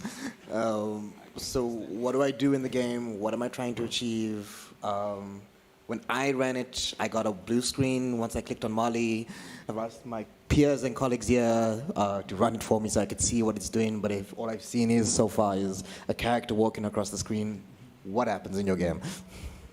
Okay, so I don't know how I can explain to you, but it's a platformer. I'm not sure if you were able to get the sense of doom we were trying to put in, like the art, but there wasn't much for you to latch on anyway. So we understand that's from us. That's part of like the game jam on us. We overscoped. We did what we did, but that's what we came up with. So with the idea is you're in a platformer and you're going through the story. So the Google Doc should explain some of that to you, unless you want me to keep going. Conception, your game is great. I like the idea. I like the idea of there's a lot of content that you have to take advantage of to like engage with. Unfortunately, that is a lot of content for you to engage with. So even though you've mentioned already that you overscoped, you also conceptually have chosen to overscope continuously. So a year in incubation, what does the game look like after 12 months? So the game would look like a fast-paced, like I said, there's trouble going around the smoke. So a fast-paced platformer where you're running and you're jumping, you're avoiding anything that's coming at your way, and you're also trying to climb. So we mentioned a mountain. That mountain represents the Dogon people because that's kind of where they build their place, their whole escarpment, the Bandiara escarpment. That's where they build their place. So the fall of that mountain represents like a crumbling of a nation, or like, what can we say? Like something that is going down, you understand? So as you're trying to climb up, the platforms, they're fighting against you, you're climbing up, you reach the peak, where you're at peace and you begin and you look to the stars, and that's where you come up with the wisdom. And then that's where, like... So, sorry to interrupt you, but how does the game make money? Is it purchase before play or free to play? And if it's purchase before play, how are you going to market it in a way that people want to purchase it and try it out? And if it's free to play, how does it make money from there? Okay, so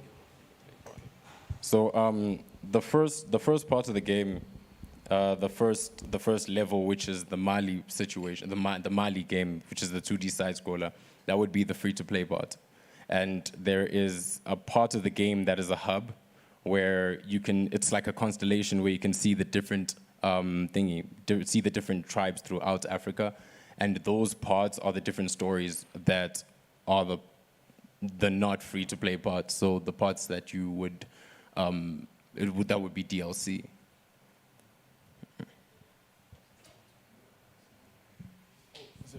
Thank you.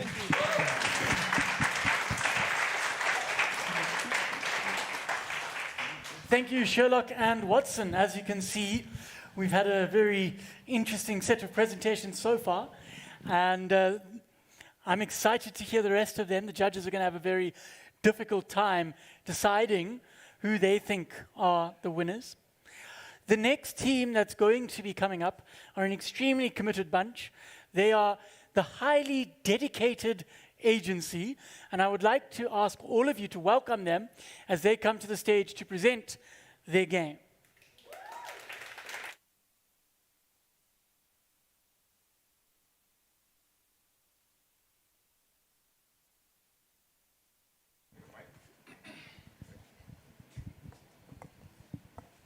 Hello, testing. Good afternoon or evening, everybody.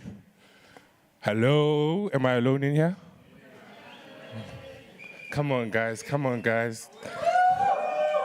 Thank you, the main actors here.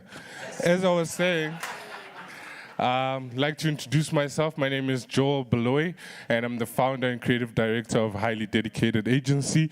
And today I am presenting our concept based on the brief that we got as to the game jam. Yes. Now, the problem statement that we're given was, how do we highlight or speak on the African narrative in the gaming industry, considering that in Africa, our gaming development industry is still at its early stage, and most of the games in the industry are internationally narrated or set using more familiar areas like New York, European and Asian landmarks. And basically what our game or our concept aims to achieve is to change the narrative in the games that we develop and give it more meaning to African people. Our culture and the world is the two variances that we're comparing. Too much of the outside world has a set perspective on who Africans are. We want to use gaming to redirect and rewrite the story of Africans. According to the World Health Organization, 80% of African population relies on African medicines for their basic healthcare needs. As you can see, I brought this plant over here, who is my co-pilot on this mission. And despite the dependency on organic medicine, African medicine is still classified as informal and does not have a formal part on the mainstream healthcare plans and strategies in African countries and in the globe. Considering that we are where Mother Nature lives, we are not considered for the raw materials that we have. They would rather exploit the gold, the diamonds, which are more valuable, but look at the sustainability of the communities that we have around the world. Products like this can really unlock more information and more ways where we can preserve our lives going forward into the future. As the theme says, from now on, we are playing on using two elements from the past and in the present. Makhosi is the name of the game, the healer of the nation. Makhosi, what it's about, is a medieval video game developed and produced by us. And basically what the game is about, it's that It's a 2D platformer which focuses on educating and using fun as a gameplay to educate young people, mainly children between the ages of 3 to 8, on the benefits of healthcare. Why do we target them specifically? It's because that in Africa, smartphones are at 98% of our internet access, where they even put stats of saying that majority of adults have either 2.5 phones through a course of 12 months. Well, the truth is, we break those phones, right? So if we break those phones, that means the longevity of us using phones is going to increase. That's why we have focused and centered our game only on mobile devices. Not only for that, but only to also improve the access to educational material from African tradition to young children using gaming. Now, when you give your child a game or your phone, they will be able to go through a game which is themed around an African healer, princess, who's set in 2035, but is faced with 2019 and 2020's virus, which is COVID-19. Now, the game setting is set in KwaZulu-Natal, where Fallen Kingdom is plagued by a supernatural disease. We call it COVID-1. The game is set in a diverse sub-Saharan locations, so we're looking at the west coast from KZN going down. And basically the opening scene takes you on an exploration where you go on a 2D platformer which slides, and basically what you do is collect different types of plants which are then given to a sangoma who then uses those plants to create cures in potions. Each game stage or level, once completed, takes you to a page which gives you information about a specific plant. So in each level, we're going to have different plants which are going to be highlighted in the gameplay for the purposes of giving you more information about those plants, mixing education and fun together. So one of the things that are key to the gameplay is standard walk and run and jump, with also power-ups to enhance your gameplay. Thank you very much.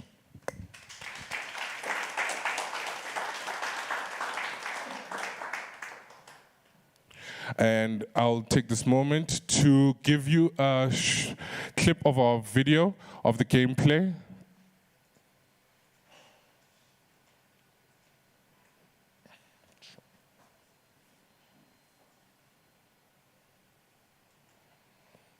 Nope.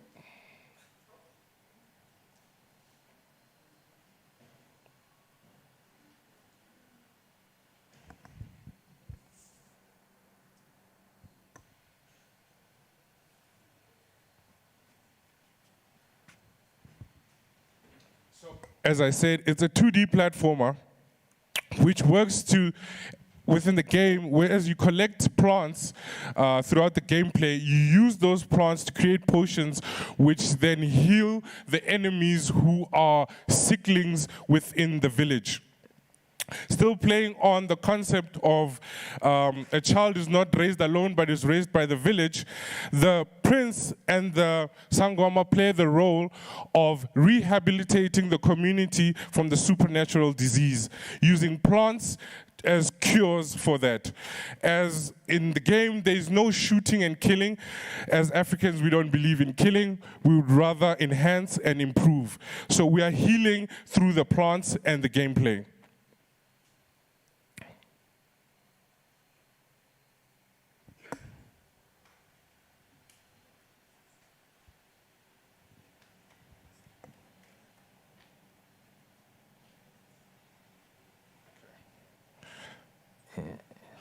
It's a bit slow, so I'll do this. So I'd just like to go back to this one for final closing, as you're showing how we're going to use this, the business model to monetize the game, as it's a free-to-play game, which is basic gameplay, free for all. However, it is time-based, and basically what you do is you earn rewards for screen time by playing the game using freemium, where you earn moolah, which is cryptocurrency of the game, where you follow 3 easy steps to get the moolah, watch in-app ads without skipping, Makhosi will send a message on your behalf and your moolah will be put in your account, which will be used for in-app marketplace. Thank you.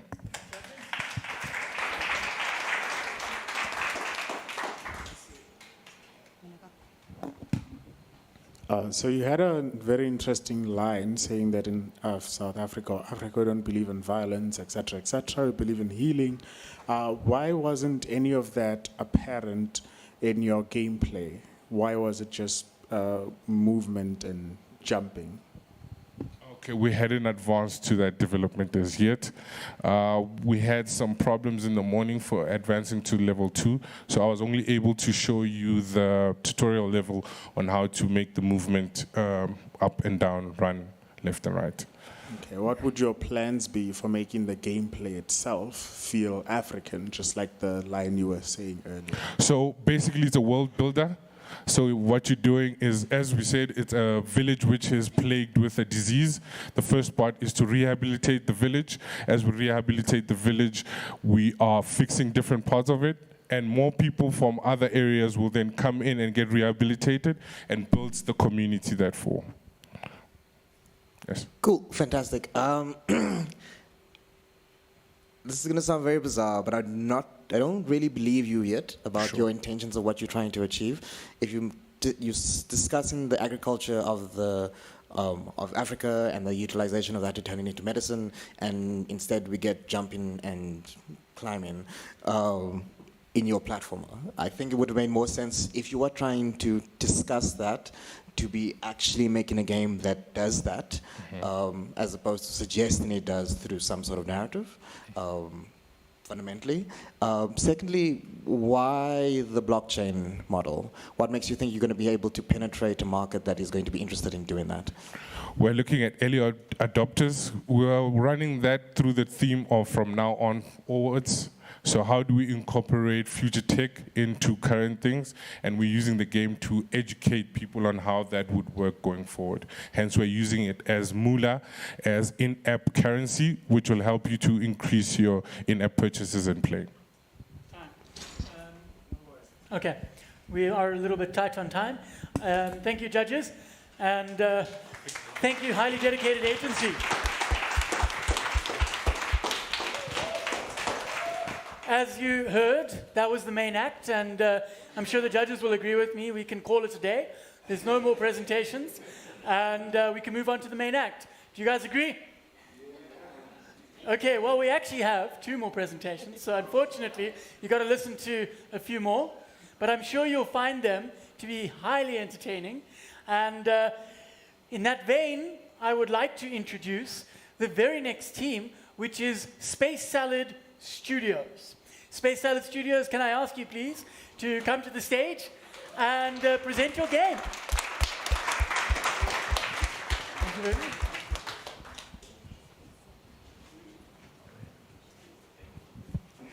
Thank you so much, guys. Quick one, which camera's on? This one or this one? Both. Okay, hey mommy, hey daddy, love you. I told them to watch it. So thank you so much for coming through today, guys. Like Robert mentioned, this is Space Salad Studios, and yeah, you'll know about us in a short while. So, first quote of the day: the only way to do great work is to love what you do. That's a quote by Steve Jobs, and today I feel like Steve Jobs. I'll tell you why. 3 years ago in September, we just won our first competition at Comic-Con Africa as Africa's best game. Yeah, for Topa Dash. And 3 years ago, around this time, we were incubated at Tshomo. I don't know if you recognize the guys, but they gained some weight. But yeah, this is me explaining to the guys that we are going to be the biggest gaming studio in the world. We didn't believe it then. Some of us still don't do now, but yeah. So this was the last picture taken at Tshomo. The team got smaller, but the vision got clearer. And there's GIFs here, but they're not working because of PowerPoint. So I apologize for that in advance, but it's a red powerlifting. So we asked ourselves this question: who is the next big gaming studio in Africa? And that led us to understanding what makes us unique and what makes us the best. And we are Space Data Studios. We specialize in gamification and turning social commentary, oh, I can read here, turning social commentary into fun and educational games for the whole family. Midas Touch, another GIF.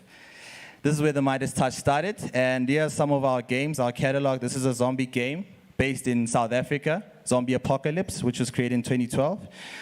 This is called Hot Buns. This is a game we're showcasing at Comic-Con. This is a game about the origins of twerking in an African traditional sense.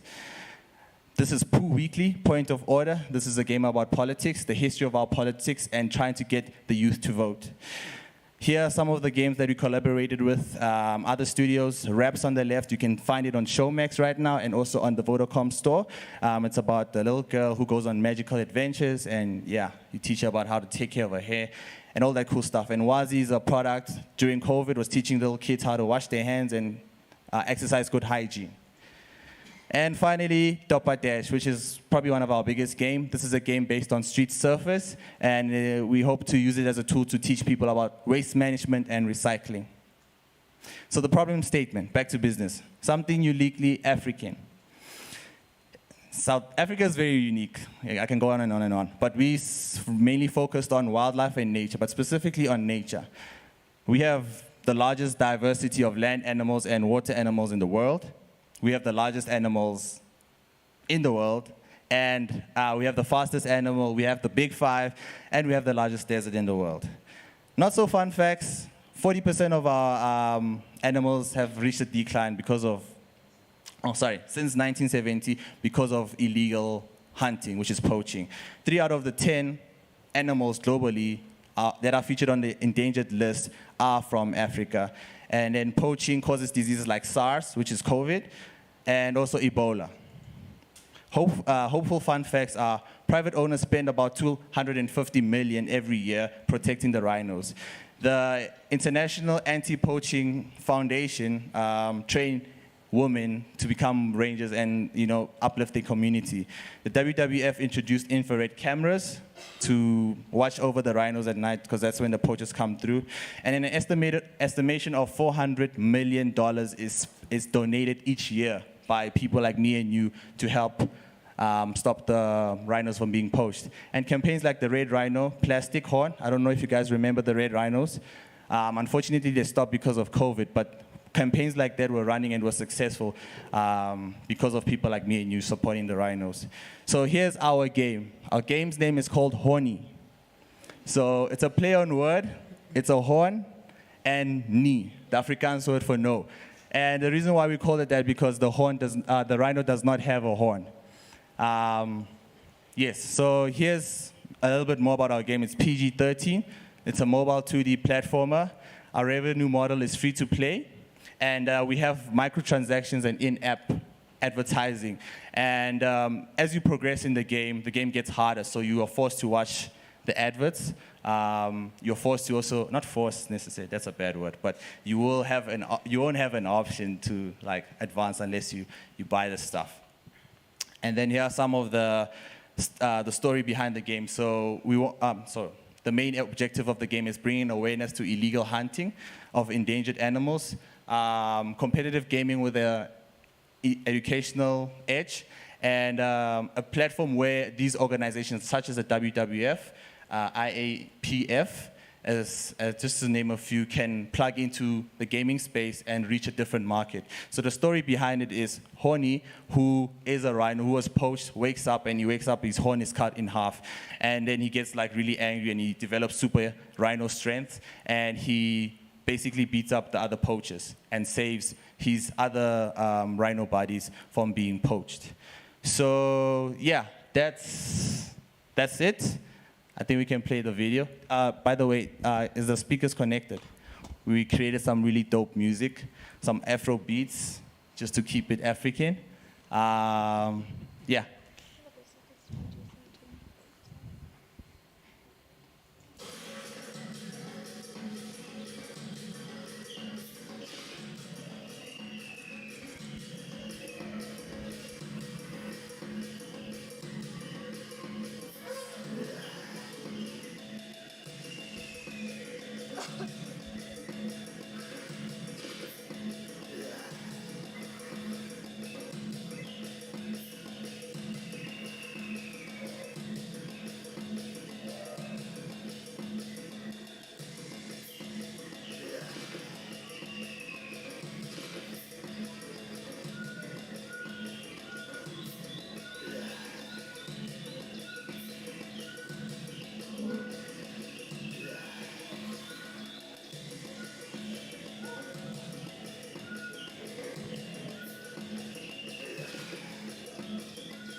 Okay.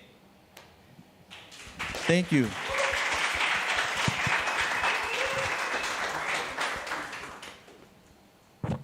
Questions? Great. Thank you for the presentation.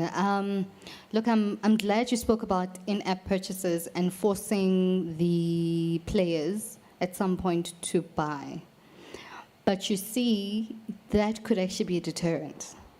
So the questions I've been asking in terms of how do you kind of motivate your users to continue playing, because they know you're going to ask them to buy. They know that at some point it'll be too hard, the algorithm will just be against them and they'll have to buy.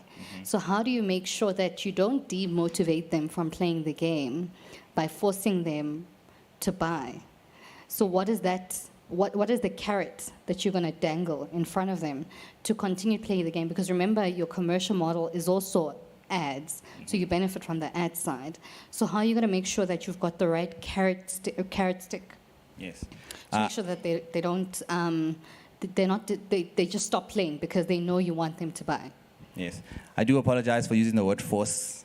Yeah, I think I'm a bit nervous. But how we plan to encourage the player to keep playing is that in the game, there are little things that you can also do. So we looked at, because right now it's still like in prototype phase, we looked at four features that we want to include. So the first one that you see in the game is, the ones that we have currently is getting the keys and rescuing the other animals. The second one is power-ups.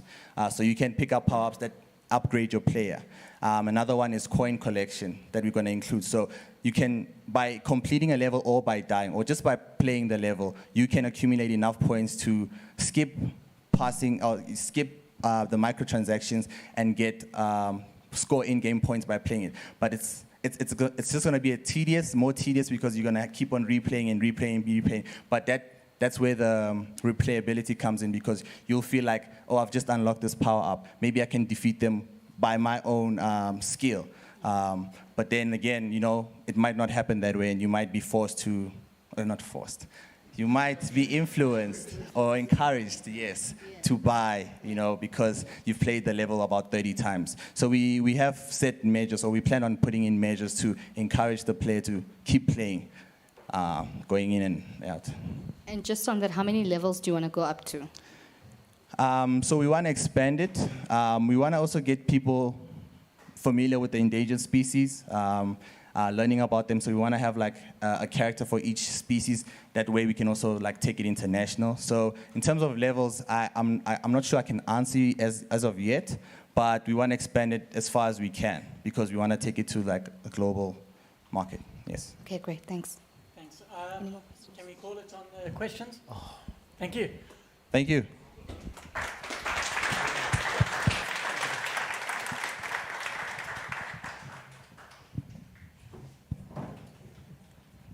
Thank you, Space Salad, for that presentation.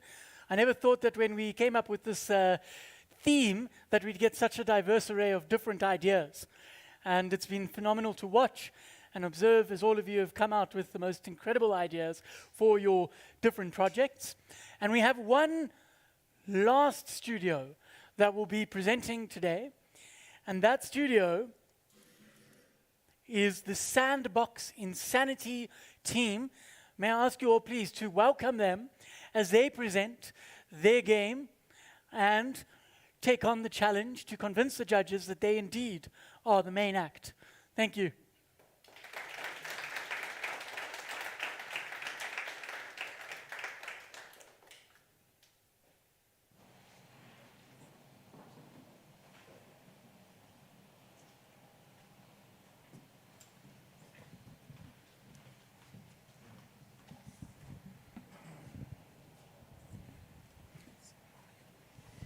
Hi, everyone. People. So we're Sandbox Insanity. My name's Amara. This is Imran. That's Kush over there. We're honors game design students at the University of the Witwatersrand. And the game we've created for this jam is Spirit of the Rain.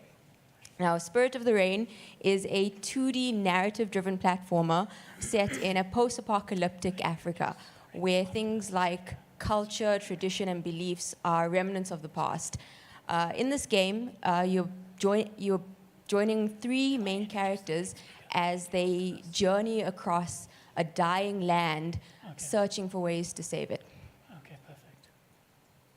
Now, in terms of the theme, Uniquely Africa, we tried to incorporate it into as much of the gameplay as possible, not just as something aesthetic or thematic, but in every aspect of development. We looked at things such as folklore, we looked at things such as traditional African masks, as well as the concept of Ubuntu. Now, in terms of the folklore aspect, we incorporated that into our narrative. So as the characters progress through the levels, they find out more about the rich heritage and the rich mythology that this continent has to offer, as they will need that in order to save the land. In terms of the African masks, these are often used as something more visual. You see them in museums and things like that. We wanted to take a step back and look at the actual cultural functionality of these masks. Now, in many African traditions, the masks are seen as a link to the spirit world. So we actually tried to incorporate that aspect into our game. So our main characters get gifted masks in the beginning of the game. And these masks, as I mentioned with the tradition, they actually link these characters to the spirit world. They allow them to interact with spirits in the level, as well as granting each character unique special abilities that are linked to the spirit world as well.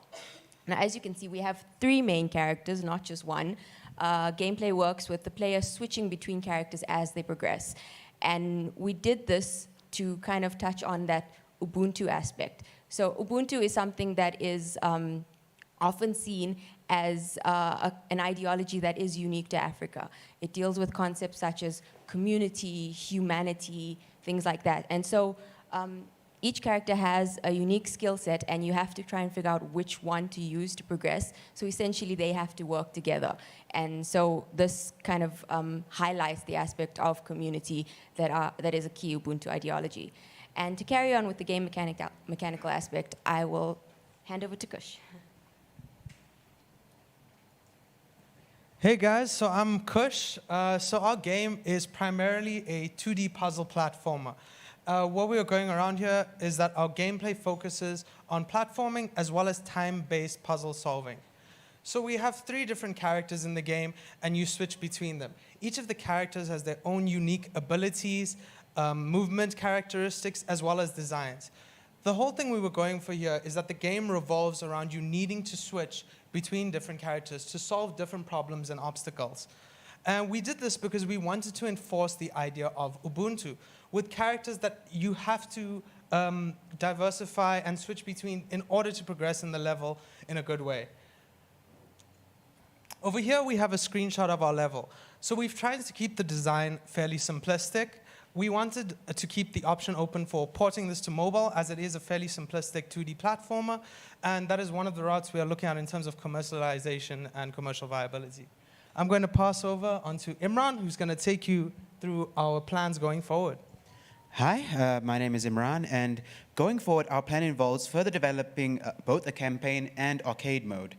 The way the campaign will work is that it will give us space to release new stories with new characters and settings, focusing on African cultures and African mythologies. Through this, we'd like to tell more stories that make use of Africa's unique elements, allowing us to experiment with new mechanics linked to the history and cultures of Africa. The arcade mode, however, is a means of encouraging endless replayability and as a way of having players test their skills and develop them. The way the arcade will work is by having randomly generated levels that allow the players to familiarize themselves with the mechanics and how levels would be designed. That way they could end up developing those skills and getting the most optimal runs through levels. And also allows them to learn an additional currency in addition to that replayability. A limited amount of currency will also be earned in the main campaign mode, and together this currency component allows for the addition of an in-game store to purchase ability upgrades and character skills. Players will level up, which players can get skins and level up. We can then further this model to aid in monetizing the game. New characters and currency will be purchasable with money, allowing players to customize the game's appearance as well as increase the speed of leveling up their characters. Thank you. And here's a video of our game.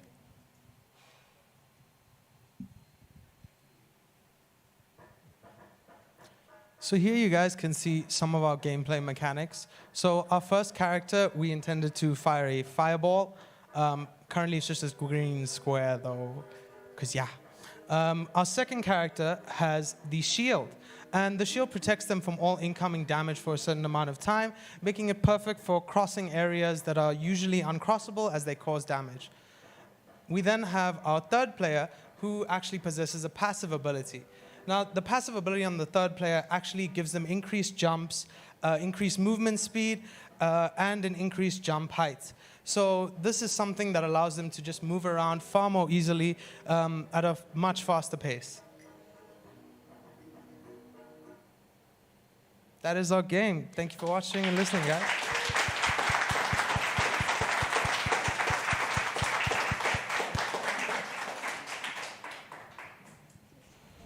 Questions?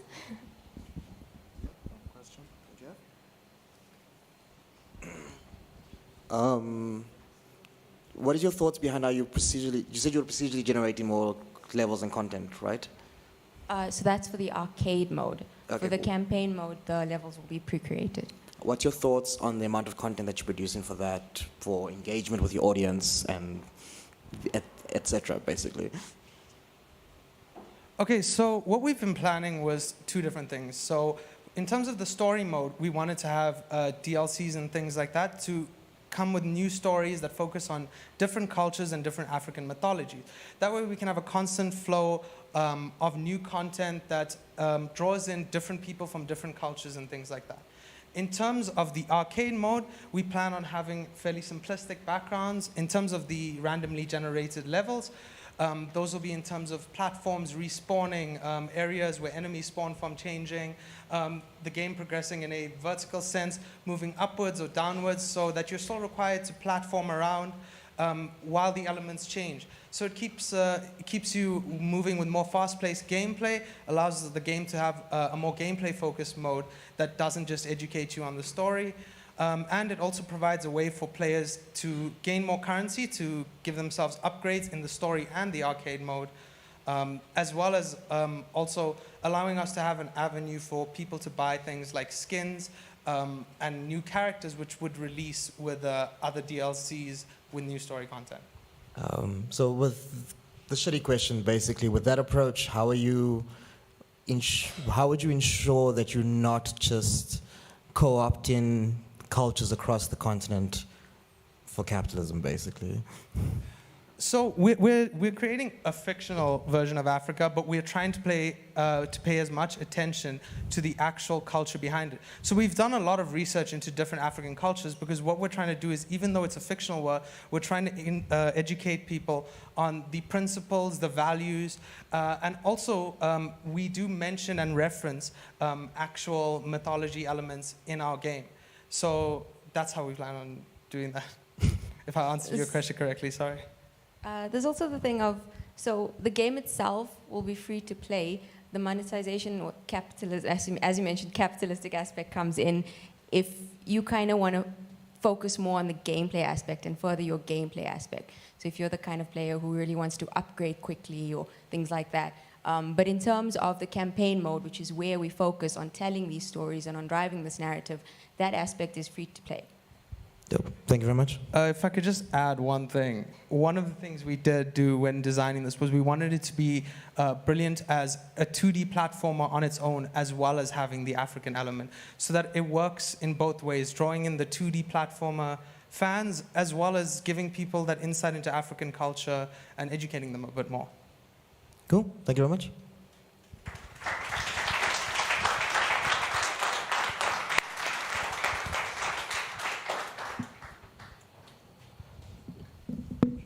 Thank you. Can we get a round of applause, please, for our last team? And also, for everyone who has presented today, it is never easy to stand up here and have to show what you have been putting together over a short time-constrained period and do so with confidence, energy, and enthusiasm as you all have done today. So very well done, and thank you. Thank you for putting in all the hard work. We are moving along to the next part of the agenda. But before I do that, I'd just like to remind you that on Friday from 4 p.m., there will be the final awards ceremony where we will find out who the winners are. Sorry, 6 p.m.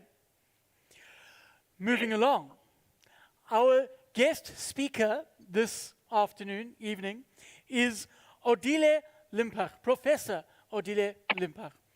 And she teaches economics and entrepreneurship at the Cologne Game Lab, which is based at the Cologne University of Applied Sciences, where she also manages the incubator.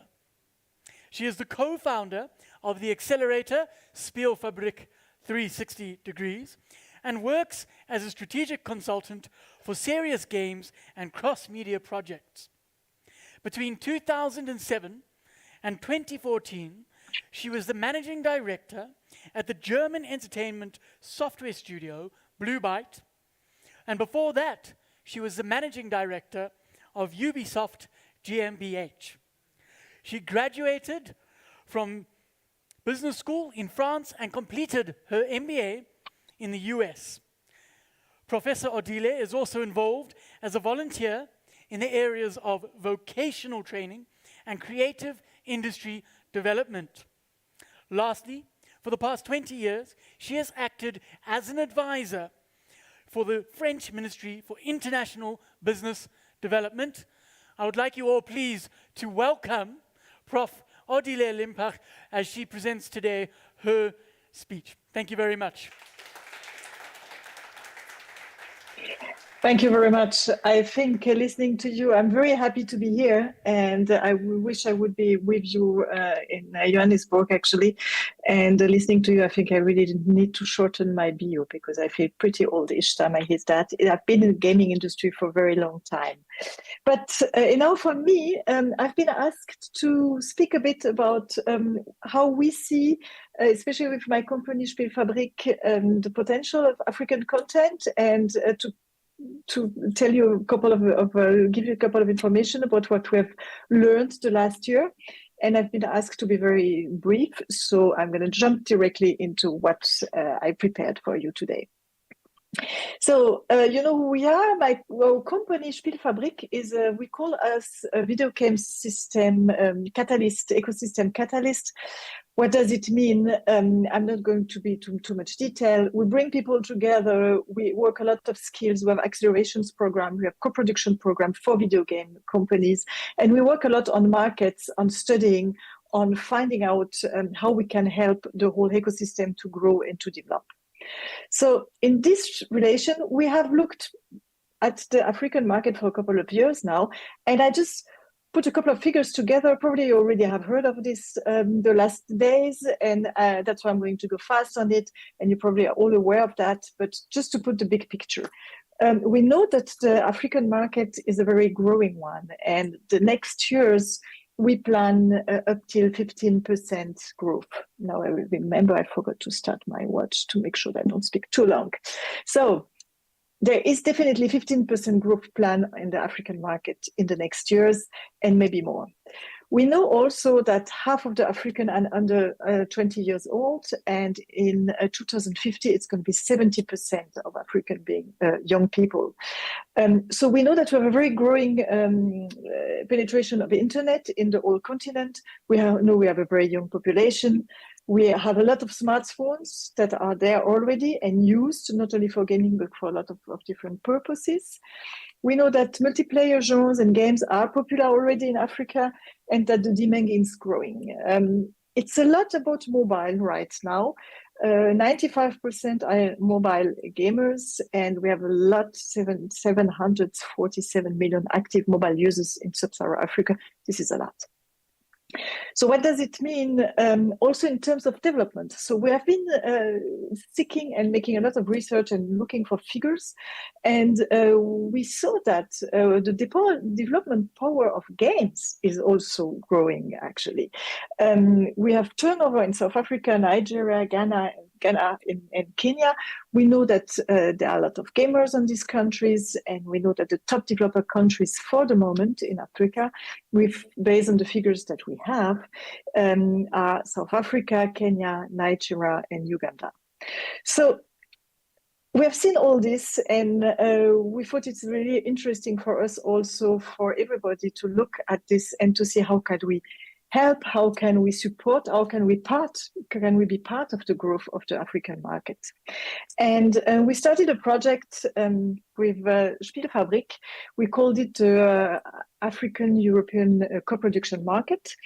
We thought it would be interesting to support the emergence of the African youth in digital contents, to really put the African continent as a key development driver in the future, to develop co-production with African IPs. It was one of the key concept of the market. Extremely, we wanted to see IP from African coming to Europe and created with European partner, and maybe to create a pipeline on both sides of studios working together and of projects being done.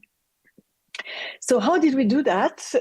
We said, well, we just have to have people meet. Most of the time when you put creative people together in one room, you have great projects coming out. So we selected African studios to apply and to show us their projects. We organized a jury with a lot of different people. I have a slide about this a little bit later. And we selected 9 projects that we wanted to support. We offered a lot of mentorship, of feedback, we showed the project to policymakers, to public institutions, to experts, and we helped the African studio to be prepared to pitch. We made an online pitch and a co-production online market where we invited a lot of European studios, German, French, and also a couple of other countries, to come and see the pitch and meet the African studios. And so it was kind of a dating up between African and European studios on projects. Because we thought, well, when they meet together, they probably will want to work together also. And so if we look at a little bit at the size of this project, we received 96 applications, 9 studios were participating. We also managed with our partners, Orange and Ubisoft, to fund some prototyping. So each studio on the console side, console PC side, had 10,000 euros to really work on their prototype. And on the mobile side, it was 8,000 euros per studio. We had a lot of online mentoring with very different experts in very different fields. We had this one online matchmaking day with 108 participants and 22 European studios, with publishers also coming and a lot of meetings happening. And luckily, we had couples. This means we found really studios, European studio and African studios that wanted to work together and wanted to do some projects together. And we invited this project, this co-production, to pitch recently, so it was last month, with publishers and financiers to give them more also visibility and to help them really make their project happen. How did we do this whole project or this whole market? With a lot of different partners. So this, I just put them all together. So it's a mix of African and European partners.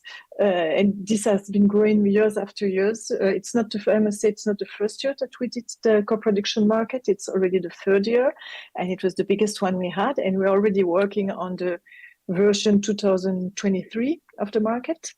And we had all these partners from France, Germany, Africa, and so on.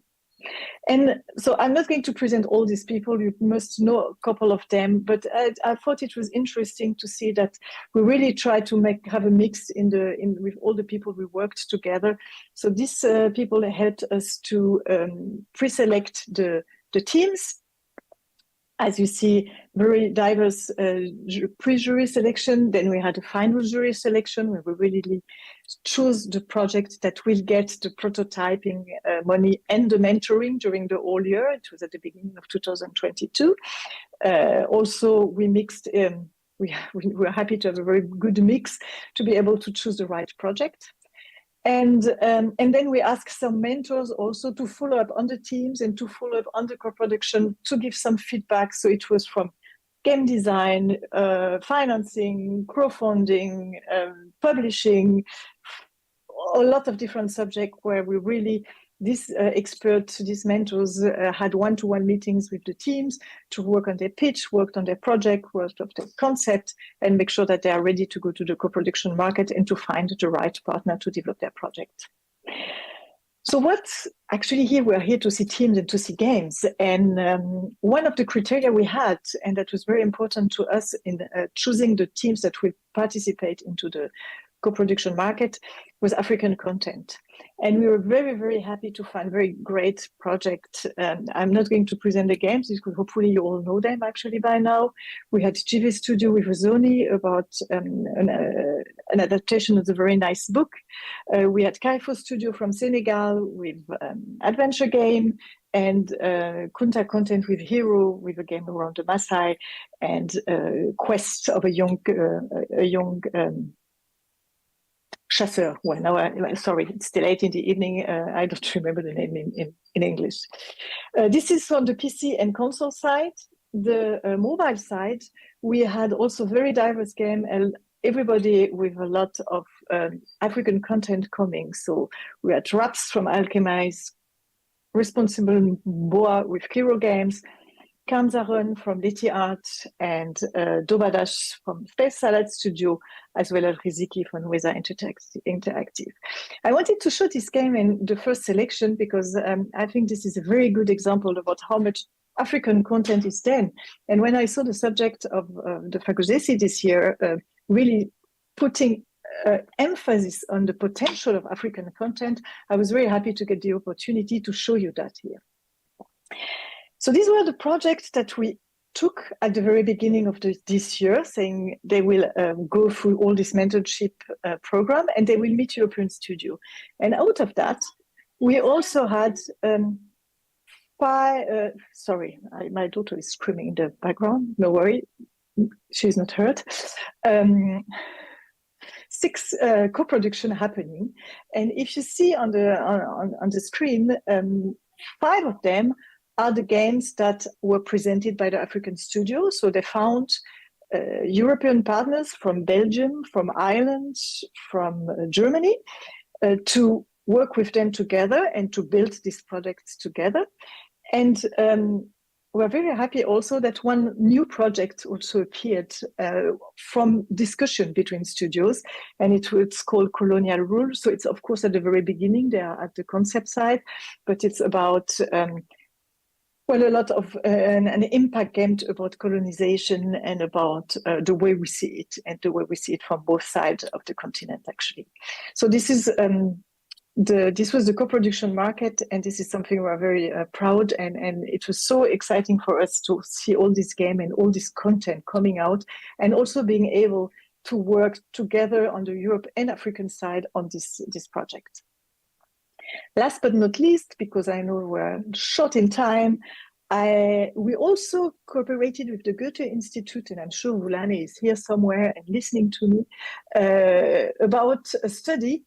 And we said, okay, from our side, it's the more we know about the market, the more we know about an ecosystem, the more we know the people that participate to the market, the better we can work and the better we can help. So we said we need to look at it. And I just summarized in very shortly what were our key findings about the state of the African, and when I say African gaming community, we all know it's so many countries, it's so many different people, but trying to kind of see where are the big trends. And the key challenges we find, and probably nothing new to you, is the financing sources, the lack of specialized talents, that the infrastructure is not always reliable. It's a lot of countries where you still struggle with internet access and quality development. You don't have that many quality developers or with high skills of development. It doesn't seem there is so much publishing knowledge shared between the developers and the studios. And the access to market, the integration into local payment gateways are going to be really key in the next years to allow the potential of this market to really grow further. On the positive side, what we've seen the opportunities on the African market is that we see a lot of incubators of professionalization program grow now. We see a lot of events happening like this one, like the African Game Week, being bigger and bigger, and with a growing attendance from a lot of different continents, not only from Africa. We see a young population that is very eager to learn gaming development skills. So this is actually the key of everything, somebody that is going to, people that are willing to develop the games and interesting. We saw very strong interest by Western actors on the African market. We make a lot of communication about our program, and it's never easy, but we've always managed to invite publishers, financiers, even public funds are really looking very detailed at this program, because when you remember the figures I was presenting at the beginning, of course, everybody knows that there's big potential there, and nobody knows exactly how to go there, how to tackle this. So the interest is there. And we saw some funds, small funds, only private funds in Africa that appear on the map and that have recognized the need of financing for video games. And last but not least, we see that the demand for original African content is strong, is there. We had a workshop yesterday with very different actors from Europe and about how to tackle the ecosystem between Germany and African countries. And everybody would agree that the demand for original African content is there. We just need to put it on the map and to give the access to the market. So maybe I spoke a little bit too fast. I was afraid of taking too much of your time because I know how difficult it is with online events. But this is what I wanted to tell you and to present you. And I see we have even 2 minutes for questions if there are some. Thank you.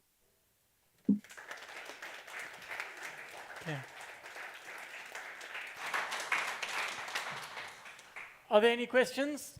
Anyone, if you want, put your hand up.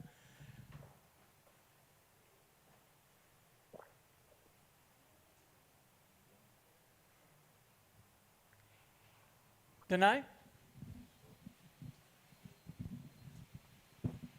Hello, ma'am. I wanted to ask a quick question. If, let's say, besides the, I would say, information you gave you on how to contact you, if, let's say, we would want an opportunity to present at these awards that you guys hold, or be able to be at those meetings when you're talking to other people who are trying to look for partnership with African studios, how would we go about that?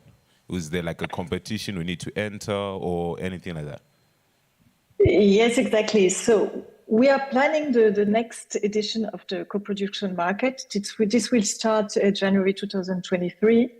Very honestly, it's always a struggle to find the fundings for all of this, because to pay the expert, the mentors, to really help you properly, we need money for that. And we are speaking with a lot of different partners to put this all together for next year again. I'm sorry. And we will make a call for participation at the beginning of next year, and we will spread it with all our partners in Africa, also that everybody knows that you can apply to this program. And next year, our plans are that we offer even more mentorings and coaching to more studios. I hope it's going to happen. Anyway, that's why we put our contact, because we are very happy also. Every studio we know more about the market. So please just write us an email, and we will make sure we answer. We give you some information, and beginning of January, we should be able to make a call for participation. Thank you, Prof. Limpach, and thank you, Denai, for the question. Are there any other questions that anyone has? Yes, sir. Thank you, Odile. Also, just to answer to the gentleman behind, like, if you need a more immediate contact, like Odile mentioned, the Goods Institute, we are here. Our doors are always open. You can just shoot us a question, and we can try and see how we can help you. Thank you. Yes, definitely. Good Institute is a very good partner for years now, and we will definitely do the next program with them together. Thank you very much. Are there any other questions? Any other questions that anyone has? Then I think we'll wrap it up. Thank you, Prof. Limpach, for your presentation, for telling us a little bit more about the games that you have been exposed to on the African continent and the incredible work that you are doing through SpielFabrique, as well as the feedback on your research into the challenges and opportunities facing local studios. It is a phenomenal opportunity for many of the participants here as well to be able to get involved in such initiatives, and it's great to see the interest from the Western countries to actually try and promote and advance the local game development industry. This is the conclusion of our session this afternoon, but before I go into conclusions, I would ask that you please give a round of applause for Prof. Limpach and her fantastic presentation today. Thank you so much. Goodbye. See you soon. Thank you, everyone.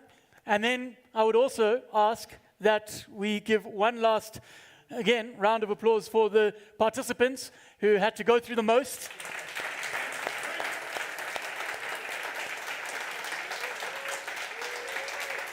And the judges who so graciously gave of their time to be here this afternoon, to hear all of your presentations and give their valuable input and feedback, and who no doubt have a very, very difficult decision to make.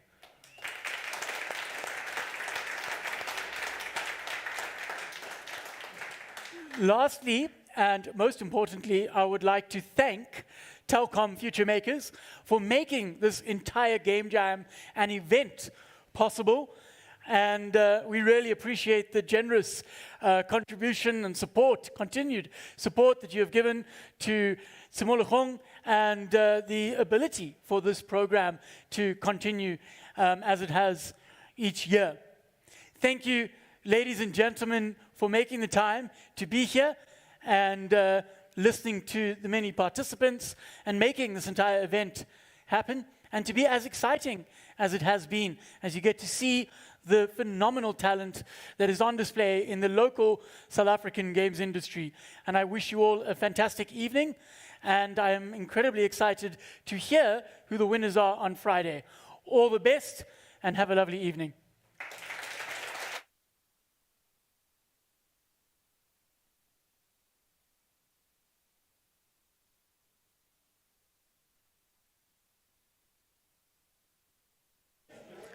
There will be snacks and food outside for all of those that wish to enjoy a treat after the session. Thank you.